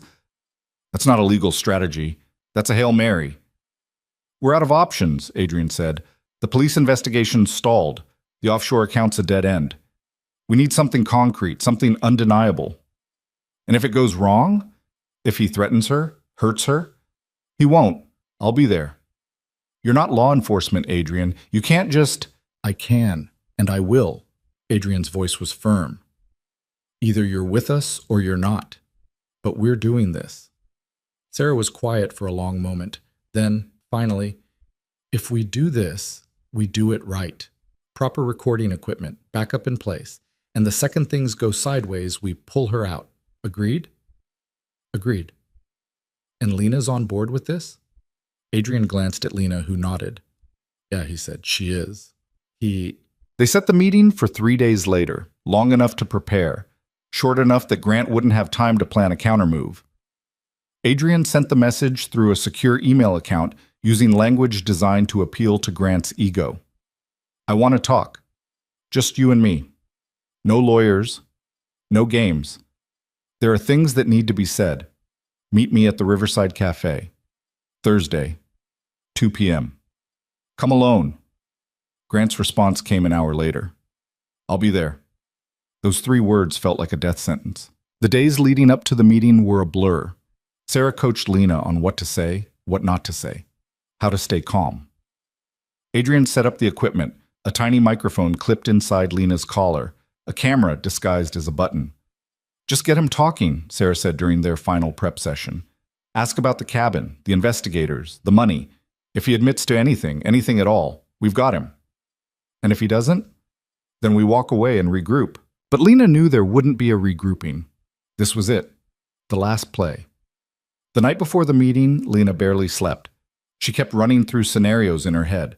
What she'd say, how Grant would respond, what could go wrong. Everything. Everything could go wrong. Around 3 a.m., she got up and found Adrian doing push-ups in the corner of the room. Can't sleep either? She asked. He finished his set and stood, barely winded. I'm fine. You're worried. I'm always worried. Comes with the job. Lena sat on the edge of the bed. What if I freeze? What if I can't do this? Adrian grabbed a towel and wiped his face. Then you remember why you're doing it. You're not doing this for revenge. You're doing this so you can be free. Really free. Not just physically, but mentally, emotionally. You're doing this so Grant Holloway never has power over you again. What if it's not enough? It will be, because you're stronger than he is. You always have been. He just convinced you otherwise. Lena's eyes stung. I don't feel strong. You walked out of your own life with nothing. You survived an abduction attempt. You stood in front of a judge and told the truth. You're still here, still fighting. That's strength, Lena, even if you can't see it yet. She wanted to believe him, wanted to feel the confidence he seemed to have in her, but all she felt was fear. Thursday arrived like an execution date. Adrian drove Lena to the cafe early. They sat in the car across the street, watching the entrance. "He's not here yet," Adrian said, checking his watch. "We've got 15 minutes. What if he brings someone? Then we abort. This only works if he's alone." Lena's hands were shaking. She pressed them against her thighs, trying to steady them. Adrian noticed. He reached over and squeezed her shoulder. "You've got this." "I really don't." "Yes, you do. And I'll be right there. You won't see me, but I'll be watching. If anything goes wrong, I'll pull you out. You're not alone in this." Lena nodded, not trusting her voice. At 1:55, Grant's black Mercedes pulled up to the curb. Lena's heart stopped. He got out alone. No lawyer, no bodyguard. Just Grant, dressed in one of his impeccable suits, looking every inch the successful executive. He walked into the cafe without looking around. "Okay," Adrian said. "You're on. Remember, stay calm. Get him talking, and don't be afraid to push back. He's used to you being submissive. Throw him off balance." Lena took a breath and got out of the car. The cafe was half full, afternoon coffee crowd, students with laptops, freelancers taking meetings, normal people living normal lives. Lena envied them. Grant was sitting at a corner table, coffee already in front of him. He stood when he saw her, ever the gentleman. "Lena," he said. His voice was warm, concerned. "You look tired." "I am tired." "I'm glad you reached out. I've been worried about you." Lena sat down across from him. The microphone felt like it weighed 100 pounds. "Have you?" she asked. "Of course. You're my wife." "Estranged wife." Grant's smile didn't waver. "A technicality. We can fix this, Lena. All of it. You just need to come home." "I can't do that." "Why not?" "Because that's not my home. It never was. It was yours. I was just a decoration." Grant's expression flickered, just for a second. Then the mask was back. "That's not true. I gave you everything. A beautiful home, financial security, a life most people dream of. You gave me a cage. I gave you freedom. You just didn't appreciate it." Lena's hands clenched under the table. "Is that what you tell yourself? That I was ungrateful? Weren't you?" Grant leaned forward. "I worked 80-hour weeks to give you that life, and you repaid me by running away, by making me look like a fool in front of everyone. You made yourself look like a fool at that party, humiliating me in front of your friends. I was joking. You're too sensitive." "I'm not sensitive. I'm done." Grant's eyes hardened. "Done with what?" "With you. With this marriage. With pretending everything's fine when it's not. And you think walking away solves that?" "I think it's the only option I have left." Grant sat back, studying her. "You've changed." "I had to." "That man you're with, Vale, he's the one who changed you, poisoned you against me." "Adrian didn't poison me. He just showed me that I had options." "Options." Grant's laugh was cold. "You had options before. You chose to stay." "I stayed because I was afraid, because you convinced me I had nowhere else to go." "That's not true." "Yes, it is. You controlled everything, my money, my schedule, my friends. You isolated me so completely that I forgot who I was without you." Grant's jaw tightened. "I protected you." "From what?" "From yourself, from making stupid decisions, from—" He stopped, seemed to realize he'd said too much. Lena leaned forward. "Say it. From what?" "Nothing. Forget it." "No, you were going to say something. What was it?" Grant's eyes were cold now, all pretense gone. "From throwing your life away, like you're doing right now. My life isn't yours to manage anymore." "Isn't it?" Grant's voice dropped. "You think that protective order means anything? You think hiding in cheap hotels and running to your lawyer changes the fundamental truth? You're mine, Lena. You always have been, and you always will be." There it was, the mask completely off. Lena's pulse hammered. "I'm not yours. I'm not anyone's. You're delusional, and you're being manipulated. Vale's using you, getting you to do exactly what he wants, and you're too blind to see it. Adrian's helping me. There's a difference." "Is he? Or is he just another man controlling you? Just smarter about it?" The words hit harder than Lena expected. For a split second, doubt crept in. Then she remembered the cabin, the gunshot, the terror. "You sent men to kidnap me," she said quietly. Grant's expression didn't change. "I did no such thing." "Yes, you did. You hired Marcus Voss, paid him $50,000. And when he failed, you had him killed." "I don't know what you're talking about." "The police have the records, Grant. The offshore account, the wire transfer. It's over." Grant leaned back, completely calm. "You're fishing. If the police had real evidence, I'd already be in custody, which means they don't, which means this little performance is pointless." Lena felt her stomach drop. He was right. They had nothing solid, just suspicions and circumstantial evidence.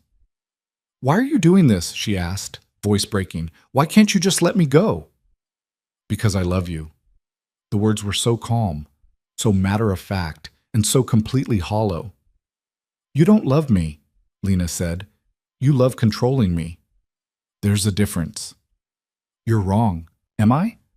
"Because love doesn't feel like suffocation. Love doesn't feel like fear. Love doesn't send armed men to drag someone back." Grant's expression darkened. "You don't know what love is. You're a child playing at being an adult, and you need someone to guide you, to make the hard decisions. That's all I've ever done." "No, what you've done is abuse me. For 8 years. And now you're paying for it." Grant stood abruptly. "We're done here. Sit down. We're not finished." "Yes, we are." He threw cash on the table. "Enjoy your freedom, Lena, while it lasts." And then he walked out. Lena sat there, shaking, as the cafe noise swirled around her. A moment later, Adrian slid into the seat across from her. "You okay?" "Did you get it?" "Every word." "Is it enough?" Adrian's expression was grim. "It's something," but he was careful. Didn't actually confess to anything concrete. Lena's chest tightened. "So this was all for nothing?" "No, not nothing. We got him on record threatening you, claiming ownership. That helps with the divorce. And the 'you're mine' line? That's textbook abusive behavior. Sarah can use it. But it won't put him in jail. No, not by itself." Adrian stood. "Come on, let's get out of here." They were halfway to the car when Lena's phone buzzed. A text from an unknown number. "You made a mistake today, but I'm willing to forgive you. Come home. Last chance." She showed it to Adrian. His expression went dark. "He's escalating. What do we do? We finish this, once and for all." But as they drove away, Lena couldn't shake the feeling that Grant was still 3 steps ahead, and that whatever came next was going to be worse than anything that had come before. The text from Grant sat on Lena's phone like a live grenade. She stared at it until the screen went dark, then stared at her own reflection in the glass. Last chance. Adrian pulled into a gas station parking lot and killed the engine. For a long moment, neither of them spoke.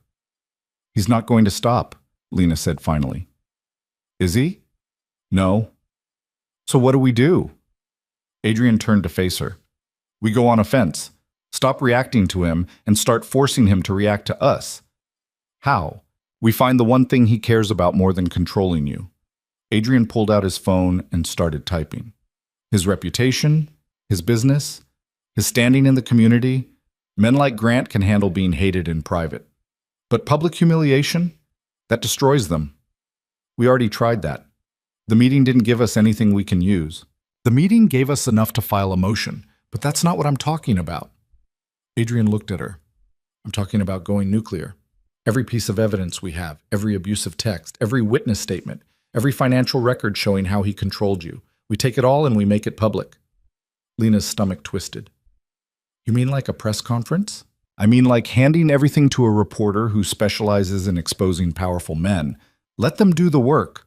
Once it's out there, Grant can't spin it, can't hide behind lawyers. He'll be exposed for exactly what he is. That'll make him furious. Good. Furious people make mistakes. Or they do something worse." Lena's voice cracked.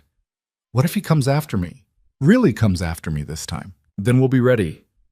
Adrian's expression was hard. "I'm not letting him touch you, Lena. Not now. Not ever." She wanted to believe him, but Grant had always been untouchable, always 3 steps ahead. "What if it backfires?" she asked. "What if people don't believe me? What if they think I'm just a bitter ex-wife trying to ruin him?"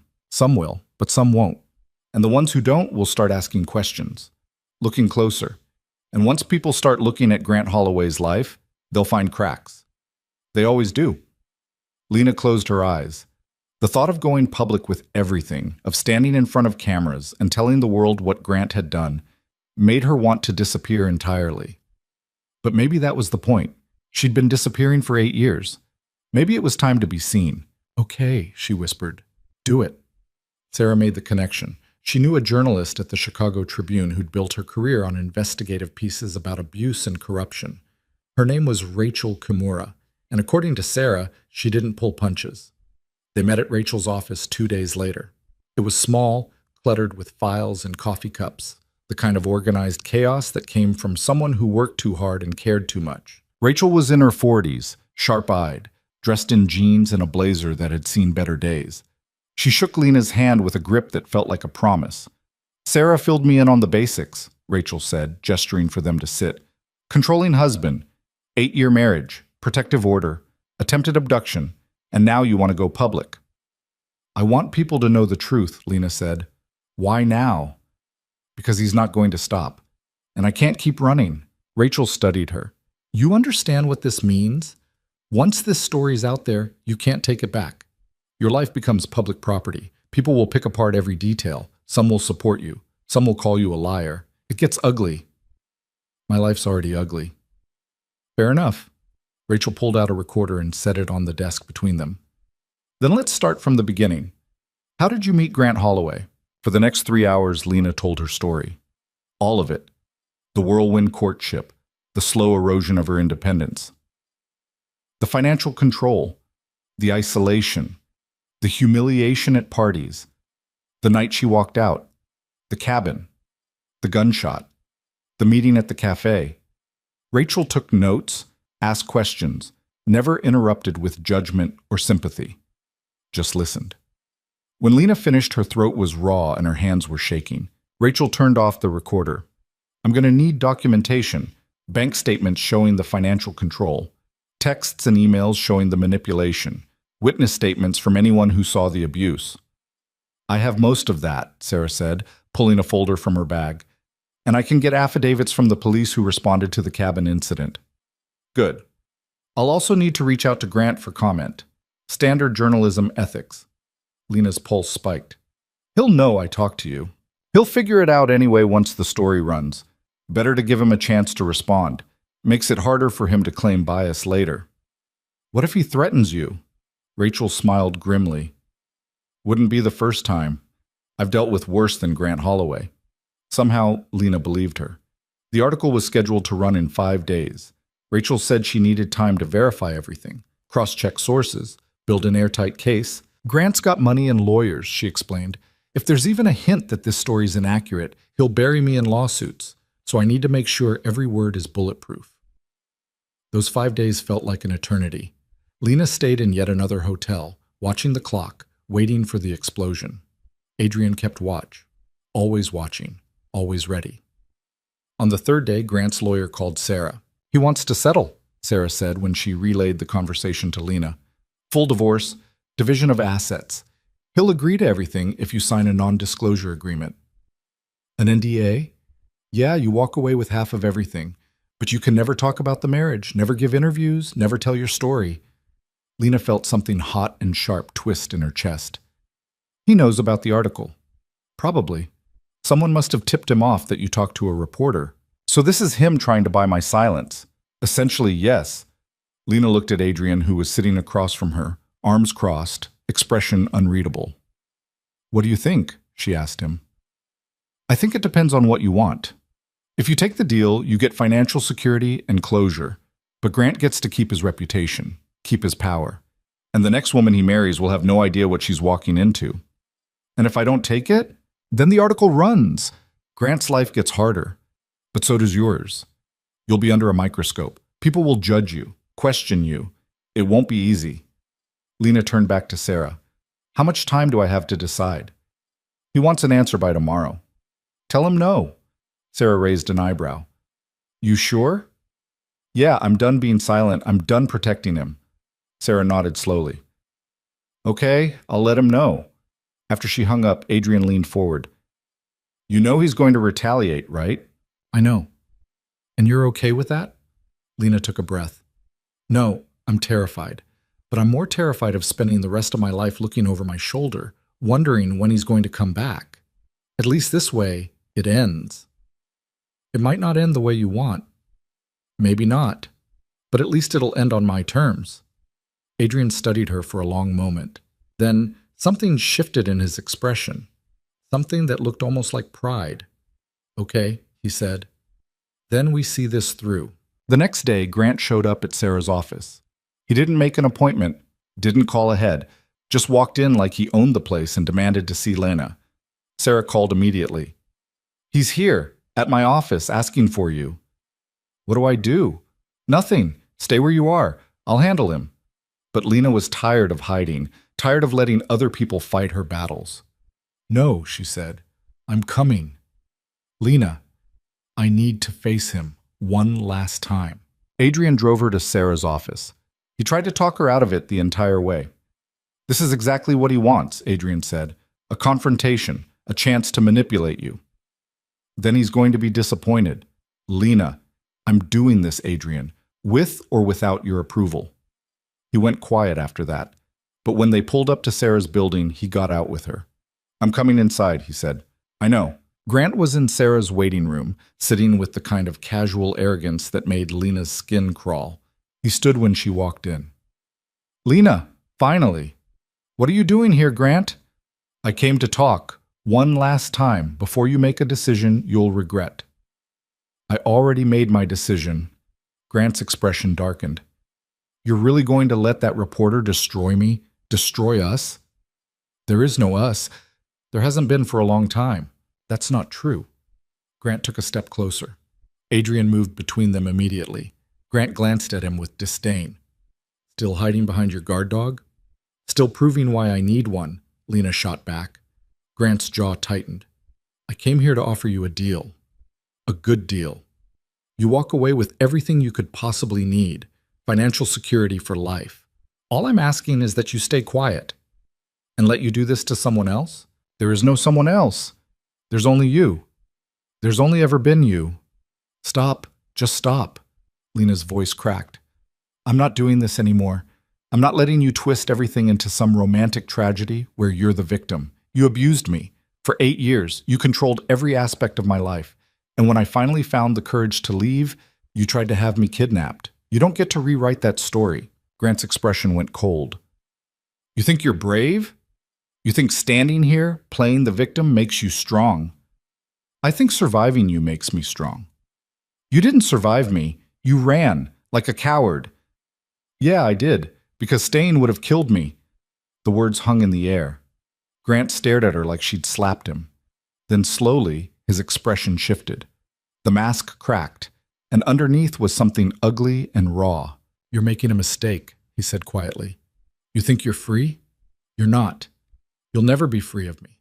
Because every time you look in the mirror, every time you try to trust someone, every time you think about building a new life, I'll be there, in the back of your mind, reminding you that you're nothing without me. Lena's chest tightened, because part of her knew he was right. Part of her would always carry the scars of what he'd done. But scars weren't the same as chains. You're wrong, she said. You're not in my head anymore. You're just a man I used to know.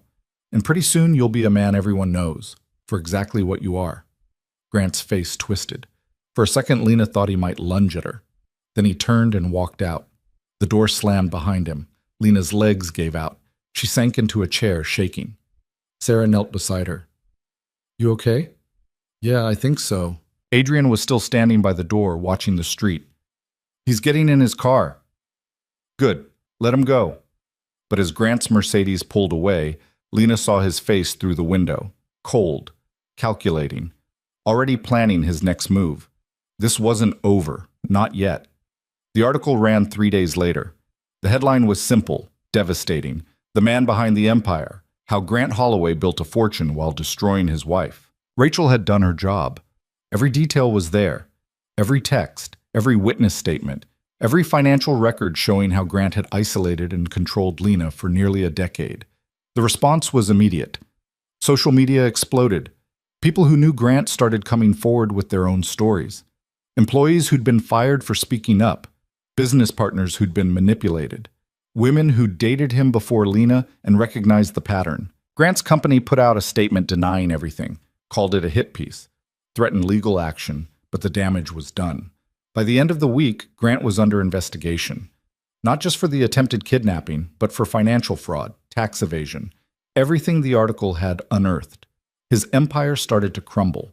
Investors pulled out. Partners distanced themselves. The board of directors called an emergency meeting, and Grant, for the first time in his life, had nowhere to hide. The arrest came on a Tuesday morning. Lena was at Sarah's office, going over the final divorce papers, when Sarah's phone buzzed with a news alert. Grant Holloway arrested on charges of conspiracy to commit kidnapping, financial fraud, and obstruction of justice. Sarah turned the phone so Lena could see. On the screen was a photo of Grant in handcuffs being led out of his building by federal agents. His expression was blank, defeated. Lena stared at the image for a long time. She'd imagined this moment 1,000 times, thought it would feel like victory, like vindication.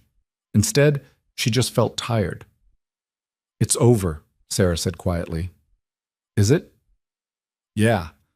With these charges, he'll be lucky to avoid prison. And even if he does, his reputation's destroyed. He's done." Lena nodded slowly. "What happens now?"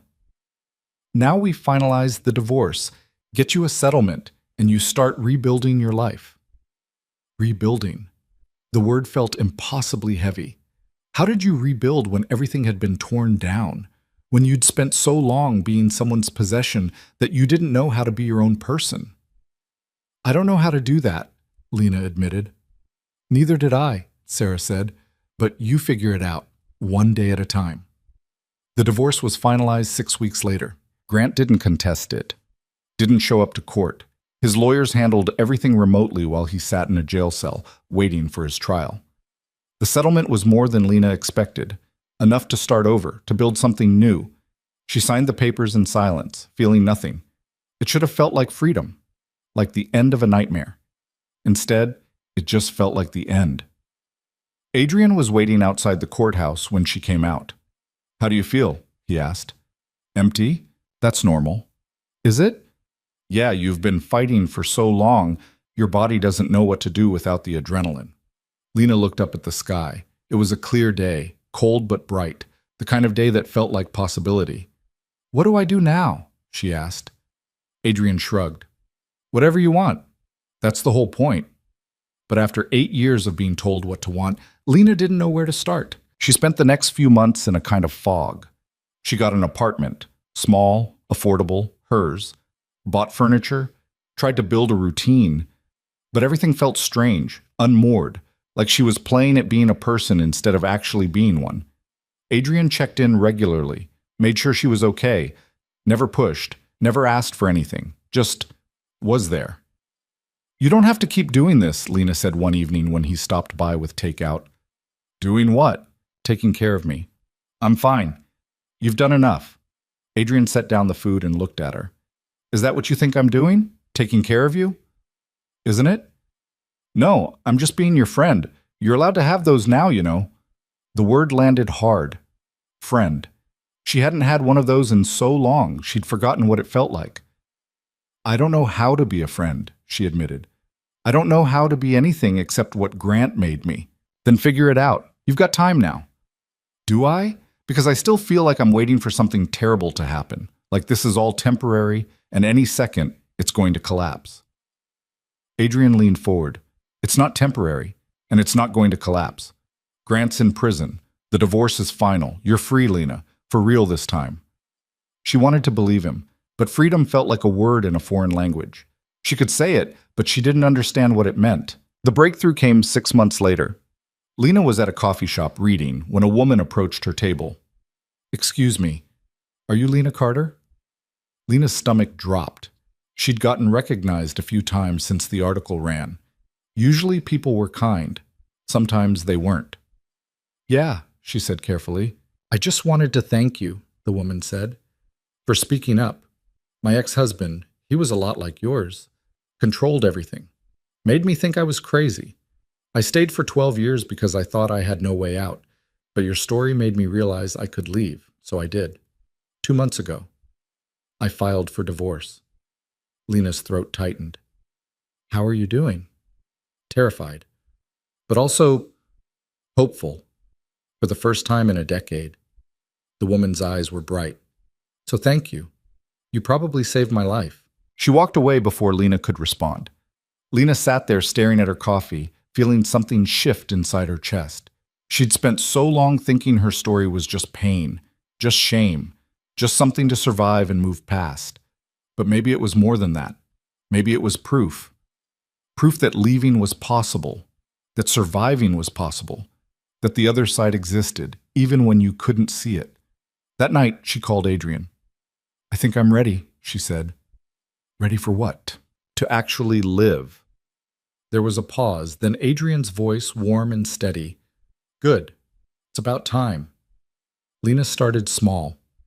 She volunteered at a women's shelter, helping other survivors navigate the legal system. She took a class, photography, something she'd loved before Grant convinced her she wasn't good at it. Slowly, piece by piece, she built a life that was hers. It wasn't perfect. She still had bad days, still flinched at sudden noises, still checked locks obsessively. But she also had good days. Days where she laughed. Days where she felt light. Days where she forgot to be afraid. And those days started to outnumber the bad ones. A year after the divorce, Adrian invited her to dinner. Not at a restaurant. At his place. There's someone I want you to meet, he said. Lena's heart did something complicated. She'd spent months wondering if there was something between them, something more than friendship. But Adrian had never pushed, never even hinted. Maybe she'd imagined it. When she arrived, Adrian opened the door with a smile. Come in, she's in the kitchen. She. Right, of course. Lena followed him inside, trying to ignore the twist of disappointment in her chest. A girl was sitting at the kitchen table, coloring. She looked about 7, with dark hair pulled into a ponytail and Adrian's eyes. Lena, this is Mia, Adrian said. My daughter. Lena blinked. Your daughter? Yeah, her mom and I split when she was 2. We share custody. She's with me every other week. Mia looked up and waved. Hi. Hi, Lena managed. Adrian had a daughter, a whole part of his life he'd never mentioned. Why didn't you tell me? She asked later, after dinner, while Mia was watching a movie in the other room. Because you had enough to deal with, and because I didn't want you to think I had some ulterior motive for helping you. Did you? Adrian looked at her. Really looked at her. No, I helped you because it was the right thing to do. But somewhere along the way you became important to me, and I didn't want to complicate things by telling you that. Lena's heart stuttered. Important how? Important like I think about you when you're not around. Important like I want to know how your day was. Important like I'm terrified of screwing this up because I don't want to lose you. Lena stared at him. Adrian, you don't have to say anything. I just wanted you to know. No pressure, no expectations, just the truth. She didn't know what to say. Didn't know if she was ready for this, for someone new, for trusting again. But Adrian had been patient with her for over a year, had never asked for anything, had just been there, steady and solid, while she fell apart and put herself back together. I'm not good at this, she said finally, at trusting, at letting people in. I know, and I don't know if I'm ready for whatever this is. That's okay, we've got time. Do we? Yeah, as much as you need. Lena looked at him, this man who'd pulled her out of darkness and never asked for anything in return. This man who'd shown her what it looked like when someone actually cared without trying to control. And she realized something. She wasn't ready. Not completely. Not yet. But maybe she didn't have to be. Maybe trust wasn't something you built overnight. Maybe it was something you built slowly, day by day, with someone who was willing to wait. Okay, she said quietly. Let's see where this goes. Adrian smiled. Yeah? Yeah. 6 months later, Lena moved into a new apartment, bigger this time, with room for a life, for people, for possibility. Adrian helped her move. So did Mia, who insisted on organizing Lena's books by color. It looks better this way, Mia said seriously. Lena laughed. You're absolutely right. That night, after everything was unpacked, the three of them sat on the floor eating pizza straight from the box. Mia fell asleep on the couch halfway through a movie. Adrian carried her to the guest room and came back to find Lena standing by the window, looking out at the city. "You okay?" he asked. "Yeah, She turned to face him. "I never thought I'd get here, to a place where I actually felt safe, where I could breathe without waiting for something terrible to happen. You earned this. We earned this. I couldn't have done it without you." Adrian crossed the room and took her hands. "You could have, eventually. I just helped speed things up. Still, thank you for everything." "You don't have to thank me." "I know, but I want to." They stood there for a moment, just looking at each other. Then Adrian leaned down and kissed her, soft, careful, like he was still afraid of scaring her away. Lena kissed him back, and for the first time in as long as she could remember, she didn't feel afraid. She felt whole. 2 years later, Lena stood on a dock overlooking a lake, wearing a simple white dress that she'd chosen herself. Sarah was there. Rachel. A few friends Lena had made at the shelter. Mia, wearing a flower crown and grinning like she'd won the lottery. And Adrian waiting at the end of the dock, looking at her like she was the only person in the world. It wasn't a big wedding, wasn't fancy or expensive, just real, just theirs. The officiant, a friend of Adrian's, kept it short. "Do you take this woman to be your wife?" "I do." "And do you take this man to be your husband?" Lena looked at Adrian, at this man who'd seen her at her worst and stayed anyway, who'd never tried to change her or control her, who'd just loved her, patiently and steadily until she learned to love herself. "I do." They kissed while Mia cheered and everyone else clapped. And Lena realized something. She'd spent 8 years as someone's possession, someone's project, someone's prisoner. But now? Now she was just Lena, whole, free, unafraid. She'd survived. She'd rebuilt. She'd won. Not because she'd destroyed Grant, though his prison sentence didn't hurt, but because she'd reclaimed herself, piece by piece, day by day. And that was the real victory. Not revenge, not vindication, just freedom. The kind you earn by refusing to disappear, by standing up, by speaking out, by choosing yourself, even when the whole world tells you not to. That night, after the reception, Lena and Adrian sat on the dock while Mia skipped stones into the water. "You happy?" Adrian asked. Lena thought about it. Really thought about it. A year ago, she would have said she didn't know what happiness felt like anymore. That Grant had taken it from her, and she'd never get it back. But sitting here, watching Mia laugh, feeling Adrian's hand in hers, breathing air that tasted like freedom, she knew the answer. "Yeah," she said. "I really am." And she meant it. Because happiness wasn't something someone gave you. It wasn't something you found at the end of some perfect journey. It was something you built. Slowly. Imperfectly. With your own hands. And Lena had built hers from nothing. From rain-soaked streets and late-night cafes, from broken windows and gunshots in the woods, from courtrooms and cheap hotels and conversations that felt like life rafts. She'd built it from survival, from choosing to leave, from choosing to fight, from choosing herself. And now, finally, it was hers. No one could take it away. Not anymore.